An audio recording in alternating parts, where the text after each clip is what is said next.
Clasico, baby. Always an explosive occasion. It's a matchup of two Spanish giants.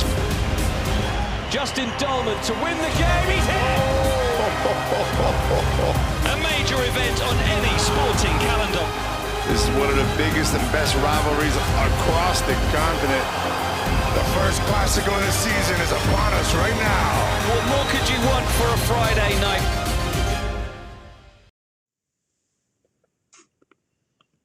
Good evening, ladies and gentlemen. Welcome to the Turkish Airlines EuroLeague Watchalong. We're back. I'm your host, Anthony Goods. I got some very, very special friends, super friends, I might add, with me today. We have the sports physicist himself, the mastermind in fitness, Cornell Jenkins. And we have a very special guest, Dane Arlauckas. He's been play-by-play commentating for Real Madrid. He's sideline reporter, man. He's a jack of all trades. Both of these guys are wearing so many hats, man. I feel out of place, man. I need to add to my resume. How y'all doing? Hey, don't oversell it, man. I mean, you're the talent around here. We're just feeding off you. Right. I mean, hey, look, we love the energy starting off too. well, look, man, we got a very, very special game, man, and I don't know about y'all, but I'm excited, man. Barcelona and Real Madrid. I mean, what more could we ask for at this point? This early in December, I should say. Man, it's crazy, man. Right. I mean, this is the dream matchup right now for the EuroLeague. Two of the best teams in the league at the moment, and they're two of the biggest rivals in Europe. You know, you got Panathinaikos, Olympiacos, you got Real Madrid, Barcelona, you got Efes and Fener. And to have these teams at the top of the table, woof, I love it. I love it. It's going to be so much fun. Right. And to everybody home, first off, thanks for joining us this evening. If you have any questions, predictions, or just want to say hi, you can do that in the YouTube chat box below. You can also watch this game live on EuroLeague TV. Go to EuroLeague.net for more info. And we have a special code today. It's 50% off on the annual pass. Use code DEC50. The promo runs until December 26th, and it excludes Italy and Spain.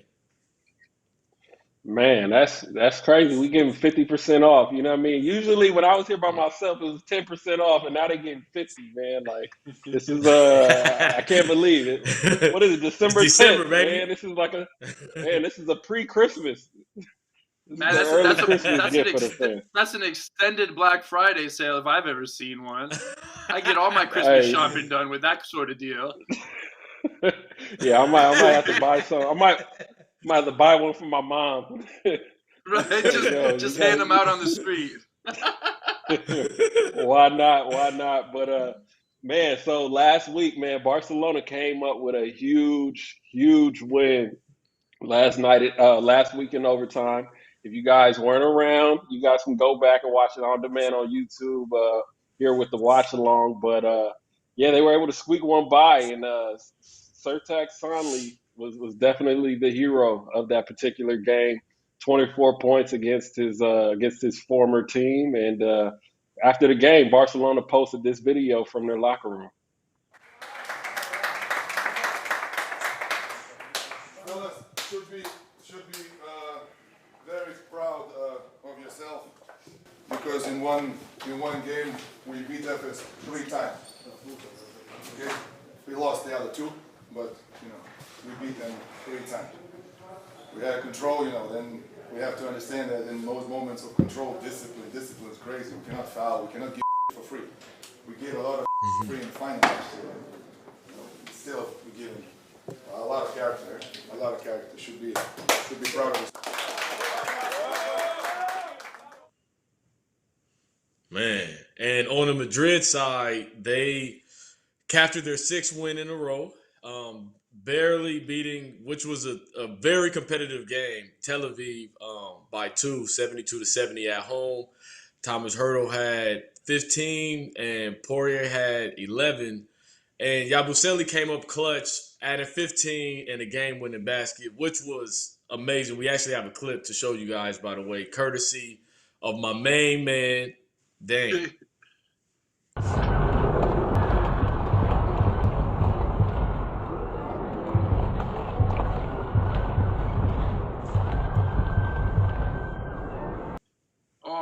right. So yeah, that was me having to debate whether I go to the interview, the press conference room to get ready for the interviews right after the game, or stick around and try to build my Instagram up, get that influencer mark like you, Cornell. gotta get your money, baby. Right? Gotta get your money, So man. I was like, all right, I'll stay here and then I'll book it to the press conference room before these guys get there. But man, what a feat that was! And those were two trap games, two really difficult games before the Clasico coming up. And I mean, both teams made it work, but they were made to work until the end. Oh, for sure, man. And I think, I think even just that final play, just the way that last play broke down, man, I don't think Real Madrid could have drawn up a better play. You got Gershon Yabusely on an ISO, big body bends coming through, everybody getting out the way, man. So, it was, I think Real, they got by, they squeezed by, but they squeaked it. Yeah, they squeaked by, but that's the word I was looking for.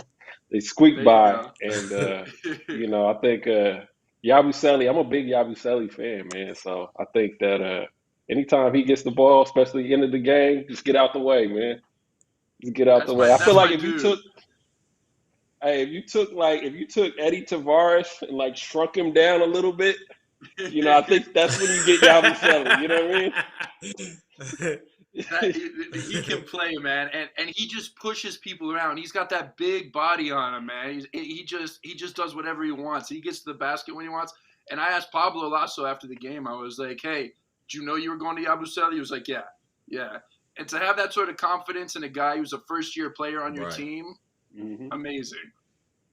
Yeah, for sure. But starting fives are in, and let's take a quick peek at what the coaches had to say before the game.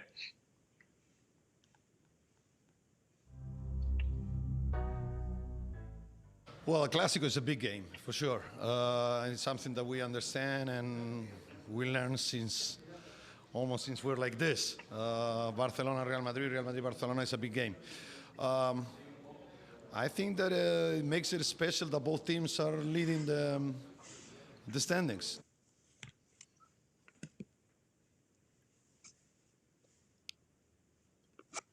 We got one more clip from Barcelona.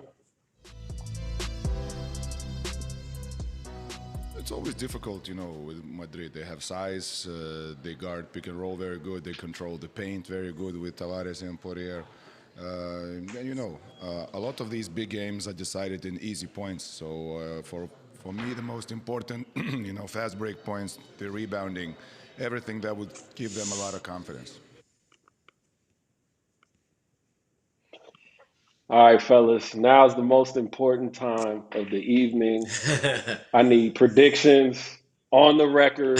Who's winning this game? El Clasico, number one, number two. We got, two Spanish teams sitting at the top of the leaderboard. Barcelona's in first place due to points, but who's walking away with the victory tonight? I'm going to throw it to Dane. All right, let's see here. I haven't even thought about it. I haven't given this one single grain of thought. But I think just off the top of my head, Barcelona takes it. They're at home. They're rolling right now. They're in a very good moment in the season. And this is a team that's unit has been around for a long time. Not a long time, but at least a year. They went to the final. They've got that experience. They know how to win these big games. For Madrid, this is the biggest game of the year so far. And we'll see how they respond. This is going to tell us a lot about Real Madrid. But Barcelona, I think they've had that collective unit for a little while, and that's going to help them in this big game tonight. Okay. All right. What about you, Cornell? I mean, after hearing that, he swayed me. I was leaning the other side, but man, now I'm thinking Barcelona might definitely take this one, for all the reasons that he said, and let's not forget, Laprovitola, is a dynamic guard, and I think we're going to see a big game from him today, especially playing at home, at his in front of his crowd. What about you? Man? Laprovitola played well last week. My heart coming into it, when I woke up this morning, I said Real Madrid was gonna win this game. Dane had a wonderful explanation. You know what I'm saying? Right. Cornell Right. he added some nice flowery, sides to the dish. But I'm going with Real Madrid because that's what my heart said when I woke up. I think Eddie Tavares is going to hold down the paint. Yeah. He's gonna anchor this game, and I think that I think the point guard depth of Barcelona, Yeah. I think, is going to come into question today. We got Sergio out there on the other end, and Real Madrid got a lot of legs, and I think they're gonna. Hey, here's a matchup. Here's a matchup that I think is gonna dictate a lot of the game, especially if they're guarding each other. If Yabusely and Mirotic are matched up, he's gonna have to move those legs today. He's definitely gonna have to move those legs today, and I think it's gonna be interesting. The game just tipped off. Everybody back home, please let us know what your predictions are as we get going here, and this is gonna be Here we go. This is gonna be exciting. Oh, there goes an early turnover. I'll tell you what. Sanli's going to have his hands full with Poirier and Tavares down low. That's going to be sure. that's going to be a long night for Sanli down low. Nah, it is, but I think the player matchup we're looking forward to today is definitely between Sanli and Yabusely. So let's see how these two guys end up producing at the end of this game, especially coming off of two big games for both of them last week. How about Pablo Lasso going with Sergio Llull, the guy who's really not playing a whole lot in the rotation for Real Madrid, but there he is right there on the ball, and he's a guy who he's the heart and soul of this team. He's been around forever, and in the big games like this, Pablo Lasso still depends on it. Nah, for sure, man. I think with Sergio starting, I wasn't expecting Sergio to start, but I think anytime you bring a player like that's the heart and the soul off the bench and you put him into a starting lineup in a big game like that, it sends a message. I think it definitely sends a message. And how about Tavares? You got that big boy. How about Tavares with that sweet little touch, man? He should not be able to shoot like that. Jeez. Nah, he shouldn't.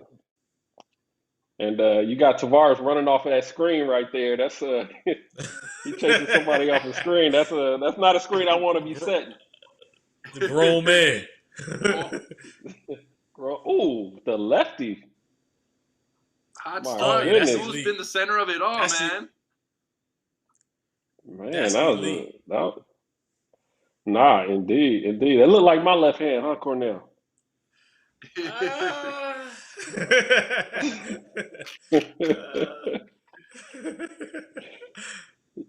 Yeah, my left hand probably belongs on Real Madrid's fourth team, probably in the academy or somewhere. I'm not gonna lie though, man. I as you worked on it, it started getting low key nice. Nah, it did. I had to put too much work on it though. It was bad. It was bad to start, but yeah. So what are you, a righty? You a righty then? Yeah, I'm a righty, but my left hand was trash, but I knew it, so I wasn't shooting it. If you knew it, everybody else did too, huh? Right, but it's like if you can't stop it, if you can't force me to shoot with my left hand, I'm good. I was able to go 10 years, and I think if you look at certain players, like you look at a guy like Eddie Tavares, right? He's shooting almost like 80%, somewhere between 70-80% on the season. And it's like you shoot high percentages when you know your game and you know what shots to take. And I think that's what makes a lot of these players at the EuroLeague level so elite is, they're masters at being efficient. You look at like a Kyle Courage and, there's just a number of Fabian Kosur, same type of players like that play efficiently and they'll give you like 12 to 15 points on like 7 shots. Right. And that guy right there was just on the screen, Jeffrey Taylor. Jeff Taylor shoots from the corner three. Jeff's gonna have at least 4 or 5 chances from exactly. Knows his role, man. It's a man. Ooh. Oh. Man, that was took a hard spill there. Yeah. No, poor Honga, man. Man, playing against his old stomping grounds, man.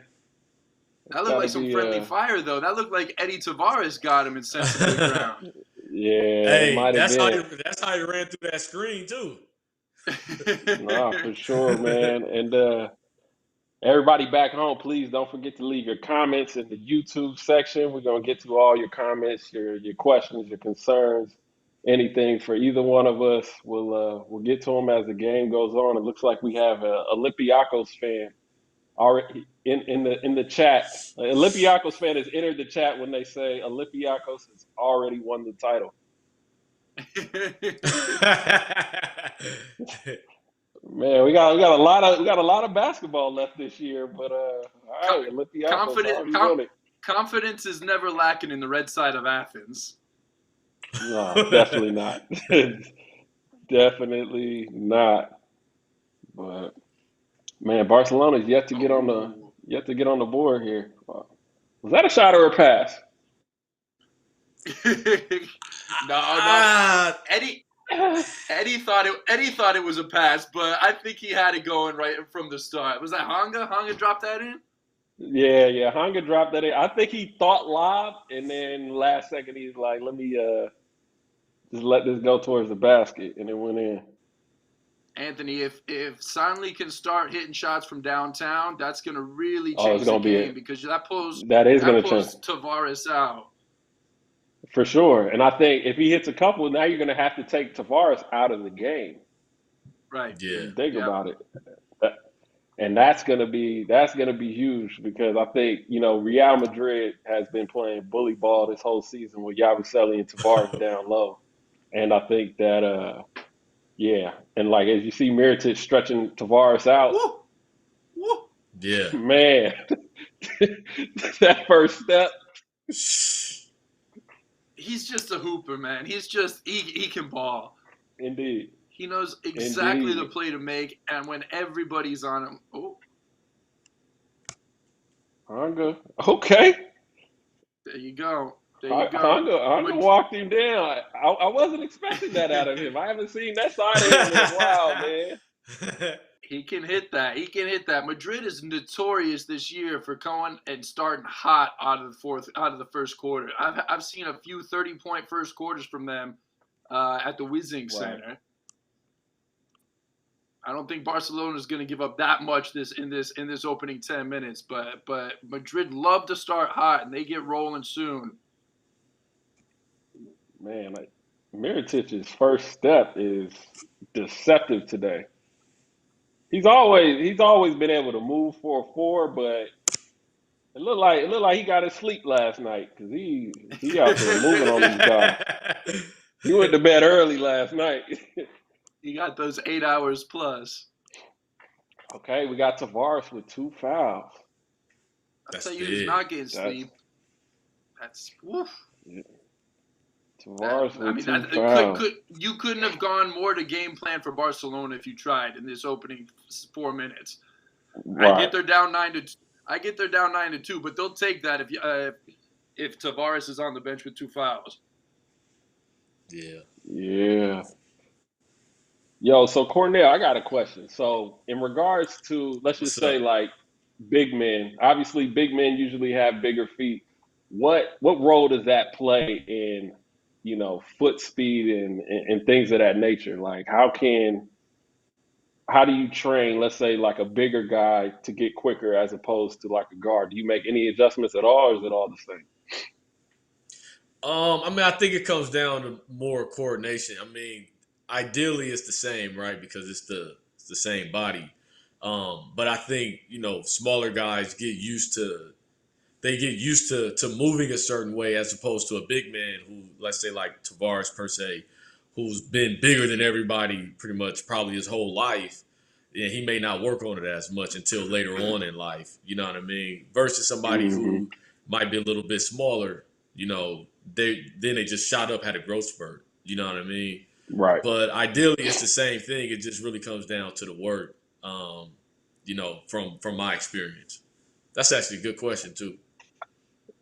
Yeah, man. I think Yeah, I just saw that question just came to mind, man. After seeing Mirotic for those two blow bys, man. I mean, Yeah. it's just tough for a lot of big guys to move their feet. But yeah, let's tap in real quick to the head to head matchup. We mentioned at the top of the show, Sertak Sanli and Gershon Yabusely is the player matchup we're looking towards today, Oh, and both of them have been putting up great numbers as of late, and are having really good seasons in their own right. And I think the performance of both of them is going to dictate how both of their teams end up at the end of this game. So it'll be interesting to tap into that matchup as the game moves forward. But I think, man, I'm gonna go out and say this. Like, I think Mirotic is slowly becoming one of my favorite players in the world. And by the world, I yeah. mean the world. I mean, I really don't see holes in his game. You know what I mean? And I think that, I mean, obviously, if you're gonna find a hole in his game, you would say like defensively somewhere. Like maybe he doesn't block enough shots. Maybe he's not so good when he has to switch on the guards, or et cetera, et cetera. But when you talk about a complete offensive package, I Yeah. really I don't see any holes. He can handle the ball. He can stretch you out. He can score on the post, left hook, right hook, whatever you want. You want the extra Right. step. I mean, he's just a complete basketball player, and he passes it too. Like I really don't know how you stop him. Right. Out the double. I mean, I think something that I've noticed is that he actually uses his pump fake really well. So a lot of times when he beats somebody off the dribble, he'll come to a pump fake. You got to respect the shot because I mean he's proven he can do that. So once you get him out, you get him in the air. Now that first step is a little bit faster. When someone is jumping in the air. So that's something that I've been noticing. I mean throughout this game as well. Yeah, for sure. No, I mean he's got it We all. He's got it all. He can do a little bit of everything. The only thing that he doesn't have is the EuroLeague title. That's the only thing he's missing hey, right now in his repertoire. And I'll tell you what, they got to the final last year. They got a great chance of going back to the final this year. And that's where that's the only thing he's got to do. That's the only thing he's got to show up for. That's the only thing missing in the trophy case or in the armory. Okay, and so right look, on I got cue, a man. question He then. had a great. Oh, Okay, go ahead. I was going to say, so if he gets the title, where do you guys place him all time? Oof, all time. There's a lot of players that have won a lot of Yeah, stuff in the yeah. EuroLeague and around Europe. I find it hard to crack him in the top 10 unless he goes on a little run and Yeah, Barcelona go on a little he's got to run. win a few. Yeah, he's got to Okay. win a few, but for right now, I'd put him in my top 3. Probably is Oh, my top that's I 3 right big. now in Europe. But I would also say though, like if you're talking about one of the most skilled players to touch the game, you know what I mean? And I'm talking about Yeah, across hands the board. down. I think he's up there, man, because he's finesse and he's physical. Like, Right, and then right, I've been watching him for weeks.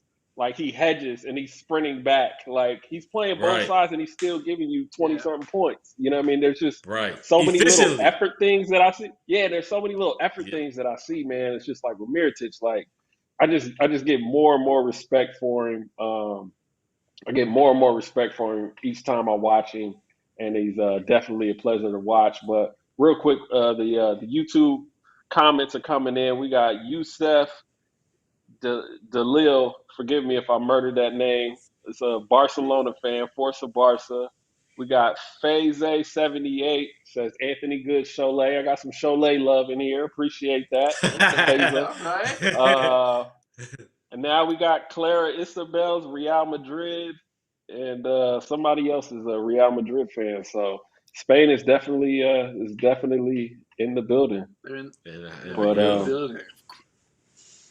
Spain is definitely in the building, man. But one player I'm definitely excited to Oh, that see was is tough. Rokas Ukabaitis. He's been he's been a pleasure to watch. The young fella had an amazing game last week, I thought, and he had a big play at the end of it.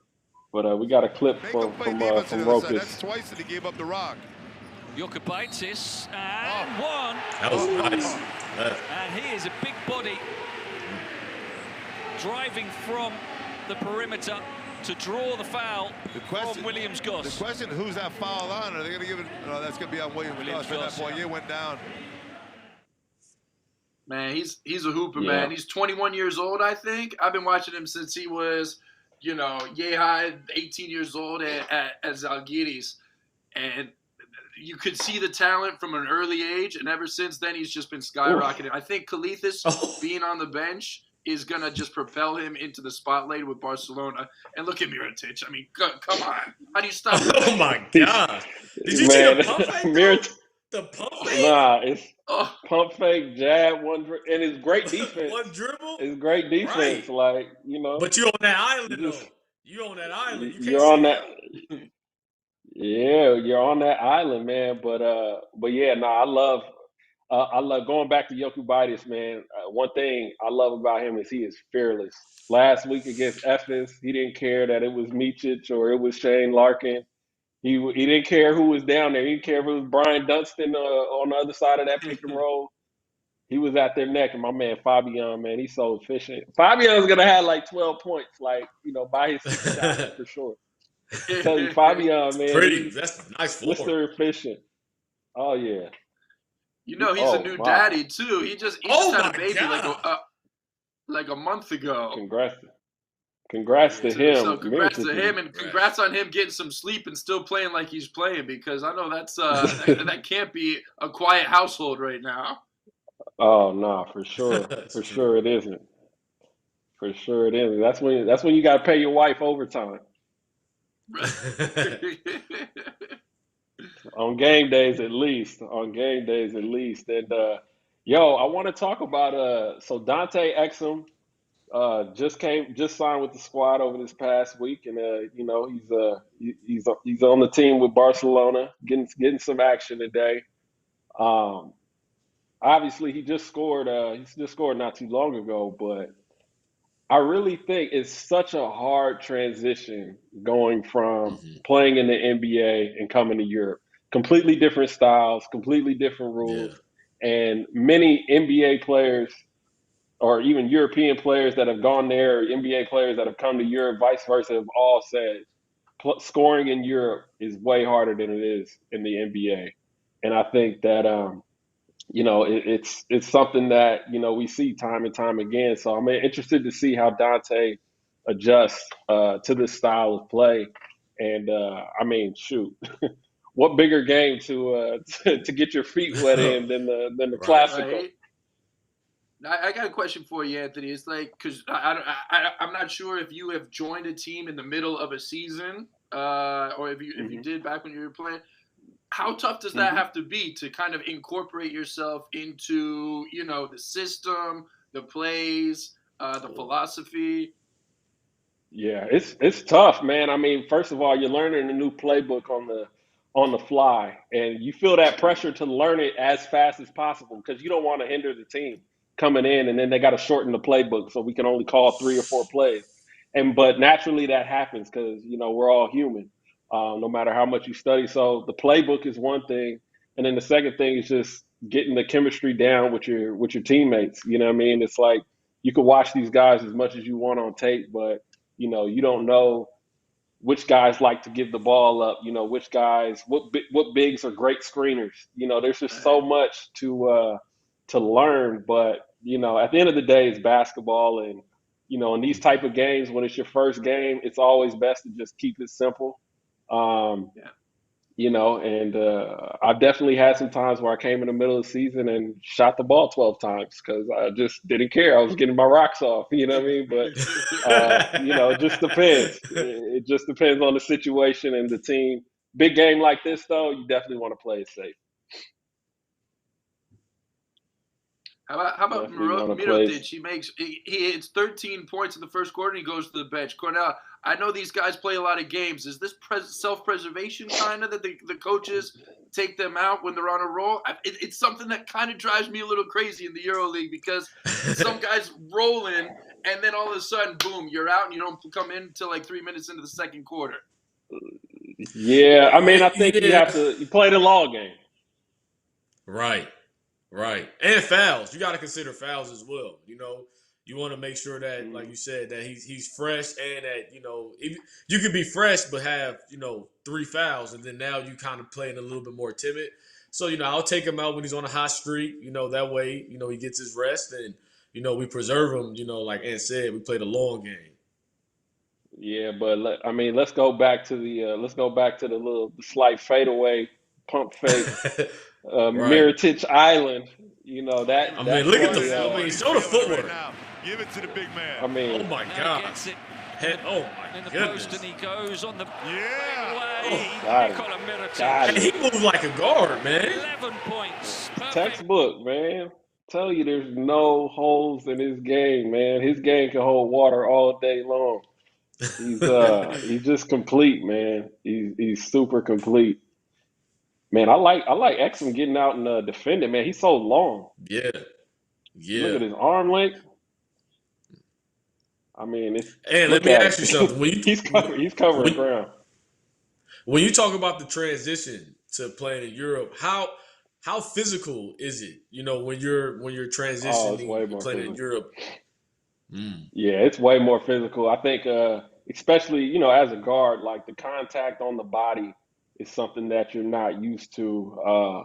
In different leagues. You know what I mean? Every league, they tend to call fouls differently, but especially in EuroLeague, you'll see that they let the guards get physical off the ball, on the ball, and all that takes a little bit, takes energy out of you. So, even Dane, going back to your point with, Mirotic, being so hot early on and then, having to sit down. I mean, it's a lot of banging, like down low. Right. I mean, on the other end, he's wrestling with Yabusely. So it's like, there's only so much of that you can take. You kind of have to preserve his energy a little bit, especially if you want him there in the fourth quarter with that same pop in his legs. So, well, he's coming back right now. So the rest was very brief. Very brief. He's, but you don't want the game to get out of hand. No, you don't want those hands. You don't want those hands to cool off either. Right. Definitely. You don't want those hands to cool off, not one bit. So what was the score early on? I think it was 9-2. I think Barcelona's on a 20-9 run right now, which is all driven by number 33. Indeed. In the Blaugrana. Indeed. I'm telling you, when he gets it going, it could be a long night for everybody. He's winning the matchup against Yabusely right now. That was our star matchup. He's up top right now. Nah, for sure, man. Let's see what the young fella got going for Barca in these last 12 seconds. I like his pace. Oh, I might have shot that. Great ball fake. Oh my God. Great ball fake. The end of the half. And that is it, ladies and gentlemen. At the end of the first quarter, we got FC Barcelona after a slow start up top, 24-19. El Clasico, the battle of number 1 and number 2. Man, we got a nice little fist fight here on this game tonight on EuroLeague TV tonight. But if you're back home, please go to fantasychallenge.euroleague.net. We got the first ever EuroLeague Fantasy League. You can buy players, trade players, play GM for a week, play GM for the entire season. Invite all your friends, invite everybody. It's free. We're giving a lot of discounts and free stuff, this time of year. So please don't hesitate to enjoy that. And let's take a look at the winning team from round 13 in the fantasy league.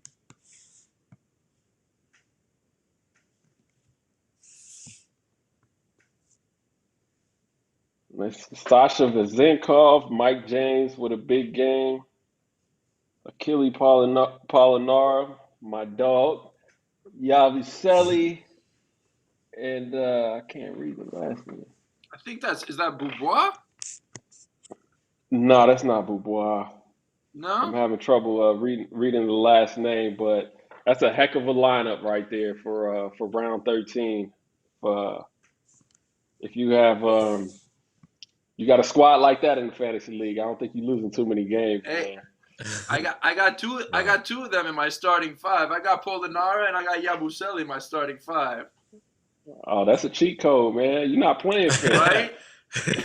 You're not playing fair, man. You're not playing Nah, fair. I've been loyal to them. I picked them early on, and they've been with me since round one. So it's just I think I'm gonna chalk it up to good coaching on my part. You've been loyal. Hey, players can always appreciate a loyal GM, man. This is Right. the games can get a little crazy. They can always appreciate a loyal GM, and that is for sure. And looks like we getting ready to start off this second quarter here. Man, that was a good first quarter. That was entertaining, It was. back and forth. Both teams had kind of a share of control. Second quarter, it's a little shot clock troubles, but Oh, we got a little shot clock error. Okay, well, real Barcelona's quick, let's Barcelona's like, come on, man, let's get this game started. We're rolling right yeah, I know. Don't let the fire run out. Don't let the fire run now. out. Oh my So- goodness! So talking about. Oh, hold on, that was nice. Oh, thank God. Oh.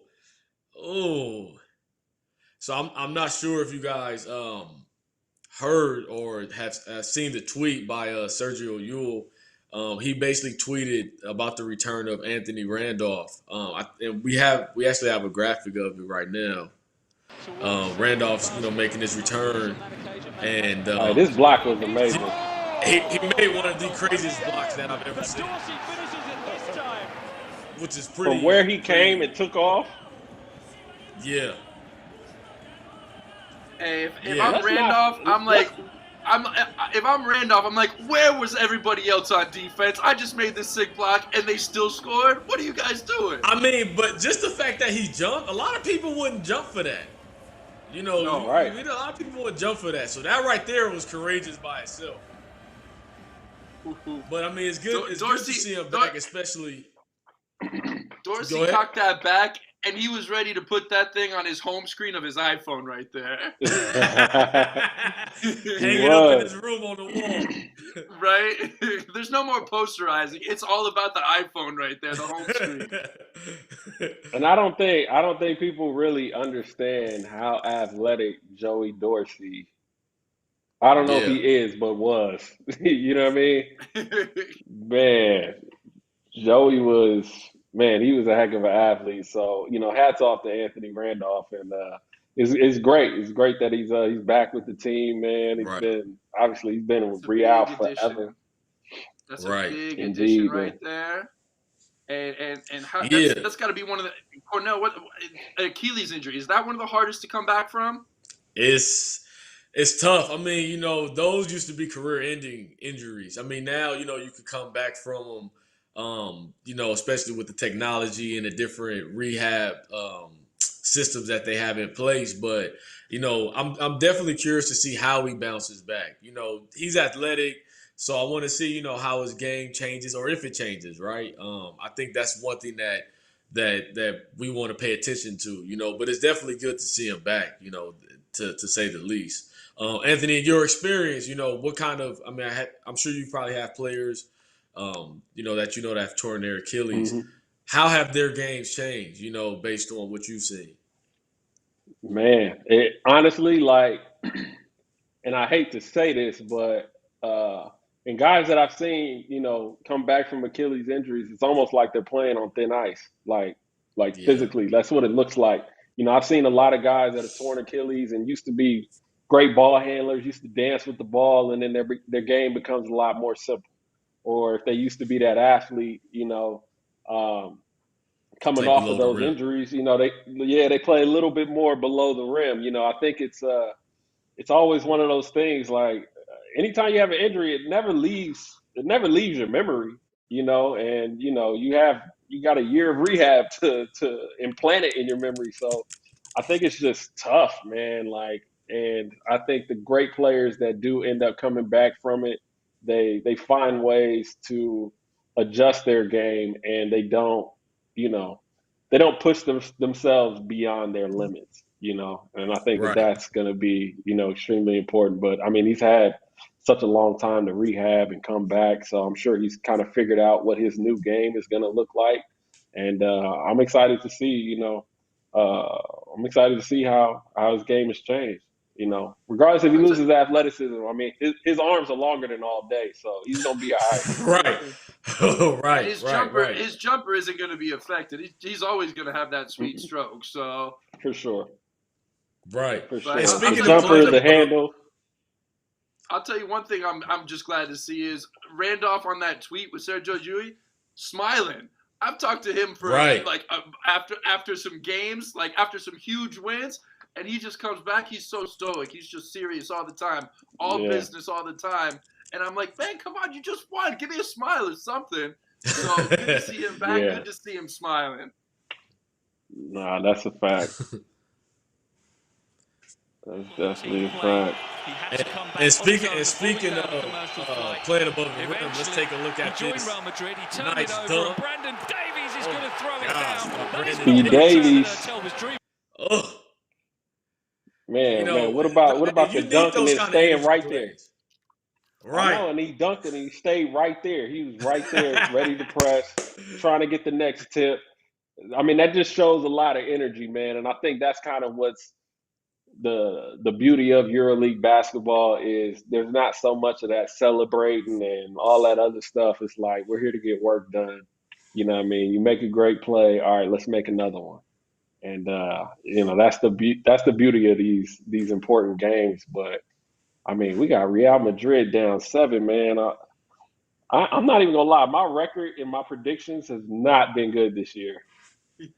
I mean, hey, you had the one against me. I said, man, I might be 2-10. Honestly, I might be 2-10 or 3-9. I'm not sure where I'm at. 2-11. Anthony, you gotta give me your picks book, man, so I could go lay some bets down. You know what I'm saying? Man, hey, honestly, you'd be a rich man. You all season, I'll be a rich dude.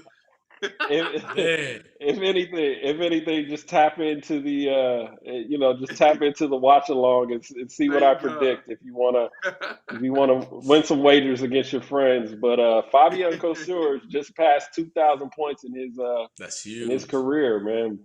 He's Mr. Efficient, man, and as Thomas Hurdle just knocked down that jumper, it looks like 33-26. Man, I need these guys to kind of pick it up. The thing I love about Kosur, Fabian Kosur, whenever the teams come out of the locker room or going into the locker room, as we see him right there, he's sprinting to the locker room or sprinting out of the locker room to go to the locker room or to the court. Everybody else is just kind of lagging along, walking around. Dude, he's got the most energy. He's got the most passion for this game. He's just, boom, nonstop, high energy all the time. Now, what does that mean for him? 2,000 points, you know, and take me through. You played in Europe, so how difficult is that to do? Take me through that. Like, that's a milestone. It's a lot. I mean, and even just, first of all, I mean, I look at 2,000 points, you know, as two things. Number one, I mean, just being able to stay in EuroLeague long enough to score 2,000 points. You know what I mean? To stay on a EuroLeague team and to play at the most elite level is number one. Number two is to get time and to be that much of a contributor on these teams that you're playing on. You know, that says a lot to your game, to your preparation, to your energy, you know, who you are as a person, because, you know, they don't put up with guys that are distractions. So, you know, I think all of these milestones, man, as a player, sometimes maybe they don't seem like a big deal, but, you know, in essence, when you break it down, man, it really does say a lot about the player.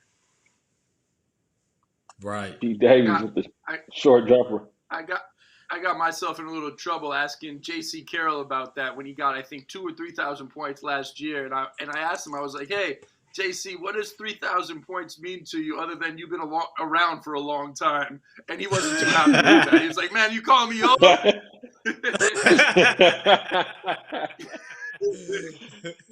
Oh man, that's funny. Yeah, I mean that's everybody wants to be, basketball's an art, what I mean, and artists are very sensitive. Right. I mean, they want to be recognized for their craft. But Right. I think at a certain point in your defense, Dane, players is old, and you just gotta recognize, like, yo, yeah, I am old. I've been I around meant it for a with while. all due respect. Yeah, I but was that's like, the dude, hey, Right. that's a tough pill to swallow though. That's a tough pill to swallow. yeah, Man. I know. I could Father have time phrased is it a tough. little better, a little softer. That was my fault, and I apologized to him after. I was like, "Hey, that's not what I meant. I'm sorry if it came off that way." But Hey, man. but for a guy who won everything, Spanish League, Copa Right. del Rey, Mhm. EuroLeague, I just wanted to know what that ranked, but I completely messed the question up, and I'll take responsibility. Like all the true champions do, I'll take responsibility. Yeah, for sure, man. He's had a heck of a career, man. And Jason Carroll, I mean, for sure, he's one special player. And I remember years ago there was an article saying that he shoots like, was it 20,000 jumpers, 3-pointers in the summer, or something Wow. crazy My like that. goodness. He Yeah, doesn't and he sleep uh, though. he Wow. charts. Yeah, he charts his jump shots over the summer. And I think it was 20,000 a year in the summer that he shoots. But I mean, when you look at his Wow. numbers and his production during the EuroLeague season, I mean, Right. The it's definitely validated. the work shows. But Right. yeah, for sure. Hopefully, ooh, Oh big my jumper there, gosh. Opro. Pro Opro. Vitola. I'll Yeah, tell you what, as we've been talking, I've just been watching, and Real Madrid's offense has come to a standstill. They got a bucket from Poirier, but there is not much right. going on. It's a lot of individual sort of basketball Right. right now. You saw Yeah, Artel drain that right there, but that was not a good shot.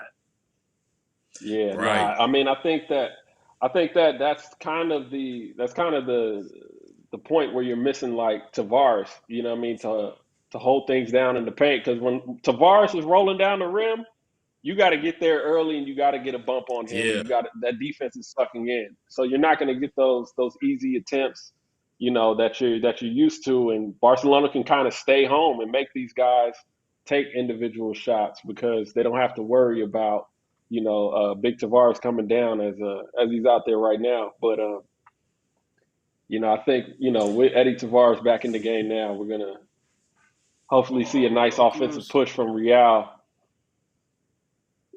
Oh, that Woo! was in the bucket. It was Oh, in the that's bucket. nice. It was in the rim. Ooh. That was That's a halfway tough down. So Let's see call. Eddie scoop. I Let's see was Eddie halfway scoop this down. thing Let's see. out. Yeah, it was Does in he there. touch the rim? It was in there. So what's once it break, Anthony, explain this to me. Once it breaks the circle, you can't touch it. Right. Once it's on the rim, once it's actually like inside or on the rim, I don't think you're allowed to Below touch it, it. If then, it like bounces and it's up, yeah. Yeah. Once it bounces okay. and it's up, it's a live ball. You can slap it off. But I when mean, it's he just sitting skimmed that there up resting, top. That about was to fall, beautiful. yeah, nah, that's when you can't knock it off. But I'll tell you one So thing, as how is a that rule different? How is that rule different compared to other leagues? Or is that well, I rule mean, it's different? pretty much the same across the board in Europe. But obviously in the United States they don't play with that rule. But and that's Right. another thing that I think Right. that sometimes American bigs coming over to Europe, sometimes forget, like on free throws. You just Right. thinking you're just gonna box out. That's an opportunity to slap the ball off the rim. And I think some of the Right. best some of the best Oh, that's a foreigners will big shot. always have that in mind. As Davies just hit a big shot. That was a big shot. That was a Oh, big for shot. sure. For sure, So, Barcelona man. are I on think, fire right now. Dane, yeah, I have a yeah, question no, for you, and actually, I have a question for everyone and our viewers in the comments. So, obviously, these two teams have met in the EuroLeague Final Four semifinals 3 times, and Real won twice. If look, I need predictions. How probable or how likely will these two teams play each other in the Final Four championship? And if it's not these two, who you guys have going to the Final Four? Dane, you already killed it with Barcelona at the beginning. So I need to hear what you got to say first, and then we get to end in the comments. What you got for me? So the easy. Oh, did you go to Anthony or did you go to me? I'm sorry. Nah, Dane, go ahead, Dane. Let's hear it. Okay, all right. Sorry. Let's see. The easy part would say, hey, these are the top 2 teams in the league. Of course, they're going to be in the Final Four, but there's so much basketball to be played, so much to be determined. You never know what's going to happen in the future. Real Madrid looked like the best team in the league last year. They had injuries, they had departures, they had all sorts of stuff, and they struggled just to make the playoffs. They almost shocked Efes, the eventual champions, in the playoffs. So it's so tough to say. But I got to say right now, these are my 2 favorites to make the Final Four. Okay. The other 2 finalists in the Final Four, I don't know, because this is kind of a toss-up. Everything's so tight right now. You don't know who's going to be in the playoffs once the end of the regular season. But, Anthony, I don't know how you feel about this, but this is just my perception. Yeah, and who you got? I need 2 spots. Dane, I know you're new to the neighborhood, but I need those other 2 teams. I got to put you on the spot. I need those other 2 teams. We need them now. We need them now. On the record. Oh, baby. All right. You ready? Yep. You ready? I'm gonna go Olympiacos because I like how they're playing. They lost this week, I think, but I like how they're playing. Oh, baby. And you're gonna ask me for another one? Let's go. Yeah. Would it be cheap to say Efes? Would it just be too obvious? Would it be too? I mean, follow your heart, Dan. I'm gonna say. Listen, you already called Barca. Here we go. I'm gonna go Asvel. I'm gonna go Asvel with a shock of Europe, the world. Sleeper. I like them. They are nice, and you get into a 7-game, 5-game series with them. That's trouble. They got some ballers on that team. That's a mismatch. Okay. All right, so who you got wearing the crown though? Now I'm gonna take it one step further. Who you got? Early prediction. I think Barca takes it. After getting to the final last year. They've tasted how close they could be, and they had a chance to win it in the end. They had a chance to win in the 4th quarter. They know how much it hurts, and they'll use that as motivation this year. You got guys like Mirotic who they're playing outstanding basketball. Davies, they'll get Calethas back in a few months, and I think this is perfect for Barcelona because you're going to get guys like Jokubaitis and La Provitola that are going to gain that sort of experience they need with Barcelona, a new team. La Provitola has been around a long time. Joku is very young, but they're going to be big factors coming into the final stretches of the regular season into the playoffs. I like Barca to take the title. I hope nobody in Madrid will say that. All right, AG. Okay. What you got for me? Before I get you these the Final Four, I'm gonna throw to some comments we have here. People are looking for the stream. Martinez and Pfeiffer. You can watch the game on EuroLeague.tv. We actually have a promo, DEC 50, DEC 50. You get 50% off up until December 26th, and that excludes those of you that live in Italy and Spain. But we got a nice promotion to get you a nice little discount, as my man Jokubaitis is just hit a nice little pull up off the glass. Yeah, he's nice, man. Young fella's nice on that pick and roll. He is so nice. He's good. Madrid better be careful in these last 3 minutes. They're in danger of this getting away from them before halftime. For sure, they definitely are. It's a big going back to they are running. Going back to my Final Four predictions. Oh, I'm sorry. Arunas DEC like December. Ugh. The promo code is DEC 50. So like December 50, but DEC 50 is the promo code to get 50% off of EuroLeague TV. So going back to my Final Four, Dane, I got good and bad news for you. Yes, that is it, Arunas. Okay. I got bad news for you. I don't have the greatest record in predicting anything, Okay. Some may say I'm like a cheap psychic of sorts. One of the psychics that pulls you off when you get a nice throw down the beach. I pull you like, let me Let me read your palm. You know what I mean? But my Final Four prediction, and I believe in this wholeheartedly. I think we're going to have both Spanish teams. I think Barcelona and Real Madrid, they're going to make it. I have Olympiacos as a third team making it to the Final Four, and my fourth is I'm not going with Efes. I'm going with Milan. I think Milan is. I think they have the pieces. I think they have the pieces to make it. And I have Barcelona. This is their revenge year. I think they.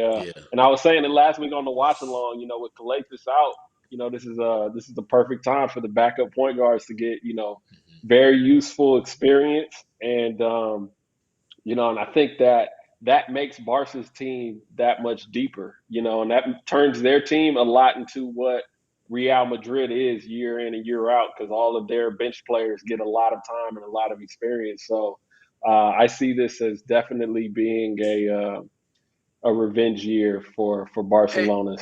Hey, Cornell, all those 4 teams are going to watch this later on and be like, oh, no, you think us? Come on, man. Pack it up.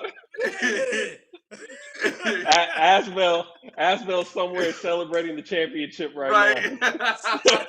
Like he didn't mention us. Man. We got a chance. Right. Man. Oh, man. Mirotic is back to work. Wait, Cornell, have you told us what's your Final Four?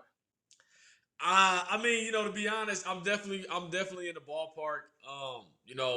I'm obviously these 2 teams. I like Efes, and I like Milan too. I think when it comes down to it, right now Mirotic is playing out of his mind. So to me, and I like their coach. They're coached very well. I like how their coach makes adjustments. So I definitely agree with you guys as far as Barcelona. Barring injury, right? Obviously it's a lot of season left, and things can happen. But if things stay the same, I definitely would say Barcelona as well, for sure. Yeah, for sure, man. And I think I'll tell you guys a little bit. I was talking to Coach Ottoman of Efes, and they came to Madrid the first game of the season. My first question to him was, so you guys won the title last year. Does this make your job easier or harder? And he was like, he came out right off and said, easier, of course. Easier, of course. And then he rattled off 4 or 5 straight losses to start the season. I was like, I can ask him one more time.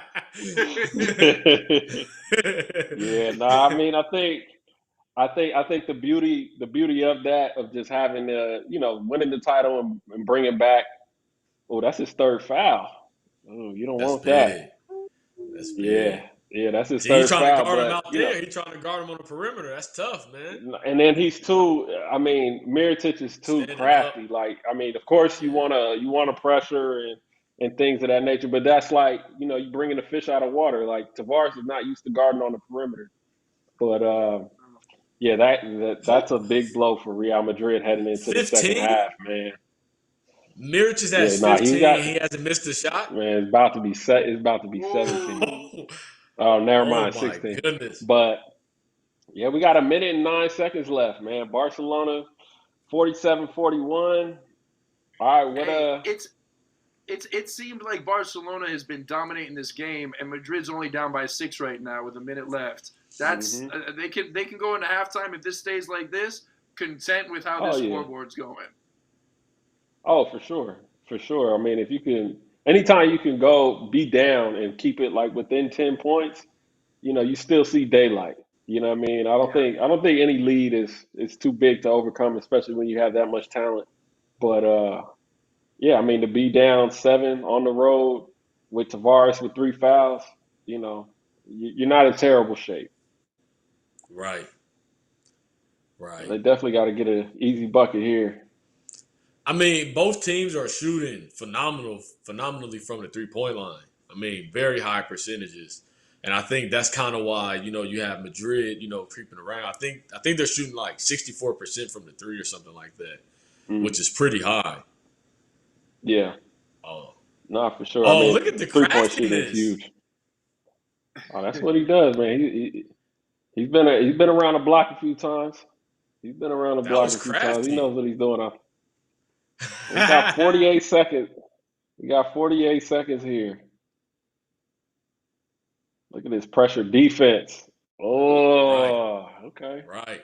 Hey, Ooh. I will say this. That's one thing that I like about basketball in Europe. I mean, there's even the stars and your best players defend, and I think Hmm. that sets the tone for the team, where it's like, hey, if they're defending, I have to defend, you know what I mean? And so you see these competitive games, typically high energy games, and you could tell that, they mean a lot. And so each time I watch it, I just get excited, man.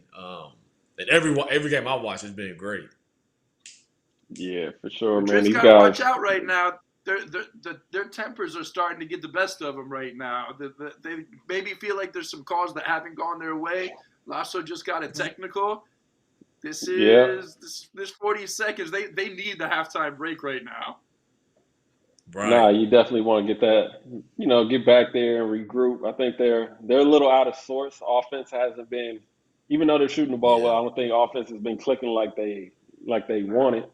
Right. But they'll regroup. Pablo's going to get these guys, settled down and, hopefully he can draw up some actions to, get them going. But, and I think in a game like this, though, this is kind of where, I would probably use, Nigel. I would probably use Nigel a little more in this game. I think he's a little more creative off the bounce, especially when you don't have Tavares in there to kind of suck the defense in and get guys open opportunities.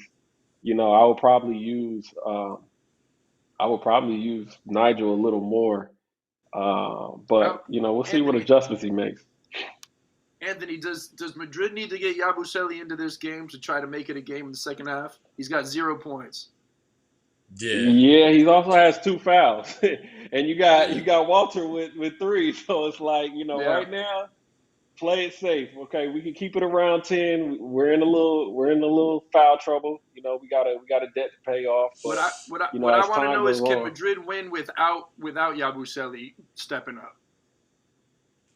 nah, I don't think so. I think Uh, he has to. I mean, he's stepped up big this year, and I think that when you have a player that's been playing well consistently, like the team knows it, and the team gravitates towards that player playing consistently. Like you need him to kind of put his foot in the game, especially in a game like this when nobody else is really stepping up to score. There's no unsung hero right now, so I think. Yabusele's got to assert himself in the second half, especially with Tavares having three fouls and probably not going to see the start of the second half. But it's a good defensive possession right there Yeah, that was big. for Madrid. Now you how got about 10 how about seconds. Sa- how about Saris on the sideline? He's just as entertaining as the game. We should just have a Oh, for Saris sure. camera like us right now. Right. Just a fourth camera on this. Just watching him the Oh, for entire sure. time. He is hysterical. Oh, for sure. For sure. Let's see who's going to go coast to coast in 10 seconds. I thought this is perfect time for Sergio. Okay, there you go. He got the ball. The He loves Mandarina. these big The moments. Mandarina. Oh Ooh. yeah. Oh yeah. Okay. That's Man, tough. and that is it, ladies and gentlemen. That is the end of the first half of action. FC Barcelona is up 51-42 against Real Madrid. El Clasico, the battle of the top two teams. We got a lot of action coming up in the second half. Real quick, who was you guys' MVP of that first half? Oh man, Mirotic. Oh, Do come we have on, man. to What? There do we have to could there debate? Do we be have to debate? anybody What? else? Is Could that there even a be You guys, anybody else? you got a lifeline. You want to call a friend and talk it over real I mean, quick. man, We got hey, time. hey, he missed one free throw. 17 points, 6 rebounds, 26 index rating, and 1 miss. 1 miss from the free throw line. Dude Right. is hooping. And it was the way Yeah, he was nah, doing it. Yeah. yeah, nah. I mean, he just oozes elegance, doesn't he? Oh yeah, for sure. I mean, that's him. So, I mean, I think I'd have to agree. I don't want to discount Brandon Davies though. He's played extremely well. He's got 14 points at the half. Maybe not as maybe not as loud as Mirotic's points, but Brandon Davies has definitely put his foot in the game as well. Fellas, But how about Yoku? How about Jokubaitis? 9 points, 4 Jokubaitis, hey, assists. He's playing. night He's in, night playing out, real well. Yeah, he's playing real well. I'm night in, telling night you, out. He's bringing it. This period where Calathes is on the bench, this is gonna bring him to the forefront of. I mean, he's not gonna take Calathes' spot as the point guard, the starting point guard, but he's gonna. They're building for the future with Jokubaitis, and they know a little something about having Lithuanian point guards at Barcelona. Their coach will tell you something about that. Nah, I'm already knowing. And for everybody back home, here is your EuroLeague halftime entertainment. El Chacho! Behind the back pass! Yabusely! Yabusely!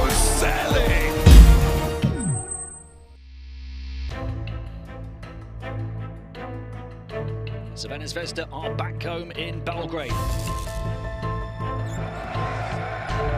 Oh, what a pretty play! Oh, what a move! What a finish! Oh, beautiful feed! This should be special.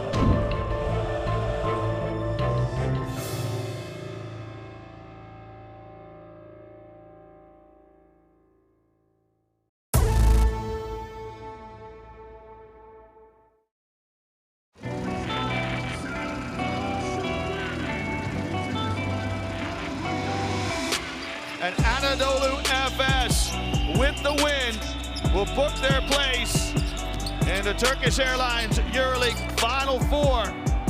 FS beat a game-inspirited and a proud Real Madrid. Every year is different, so it's always something to learn. For us, it was a very tough year, but sometimes when you look at the year, maybe it's not the result what it counts the effort, counts the consistency, counts how the team adjusted. And as a coach, I think we did a very good things during the year. We're Real Madrid, and we look forward to play until the last game. After failing to feature in the Final Four for the first time in 5 years, Real Madrid returned with a retooled roster, including an intimidating tandem in the front court. The new, towering front line sees two-time best defender Walter Eddie Tavares paired with Vincent Poirier, who's back in Europe after 2 years stateside.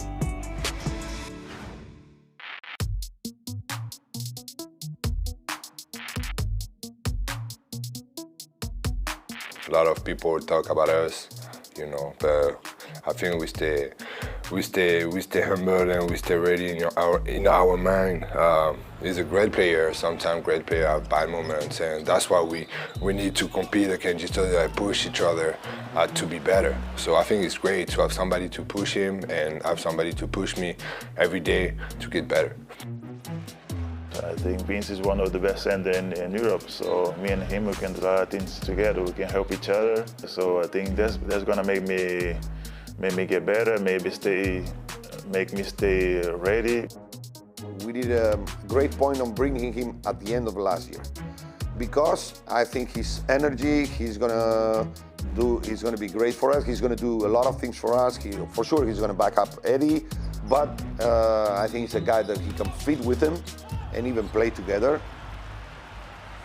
He's the guy that's very versatile, you know, the guy who's very mobile, the big man that can do all it, especially, you know, playing as a 5, pick and rolls, you know, he's playing above the rim. So, you know, I think with Eddie and with Vince, you know, I think we have one of the best pair of the 5s, you know, in EuroLeague.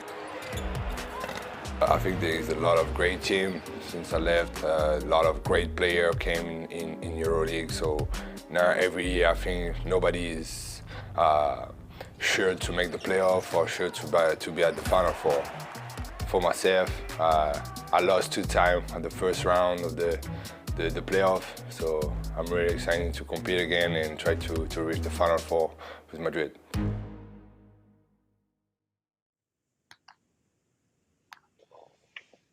Nice little feature on the two towers over there in Real Madrid. Dane, you've had the opportunity to be courtside with Tavares and Vincent Poirier. You know, how was that with both of them, especially this season, and Tavares just picking up the November MVP?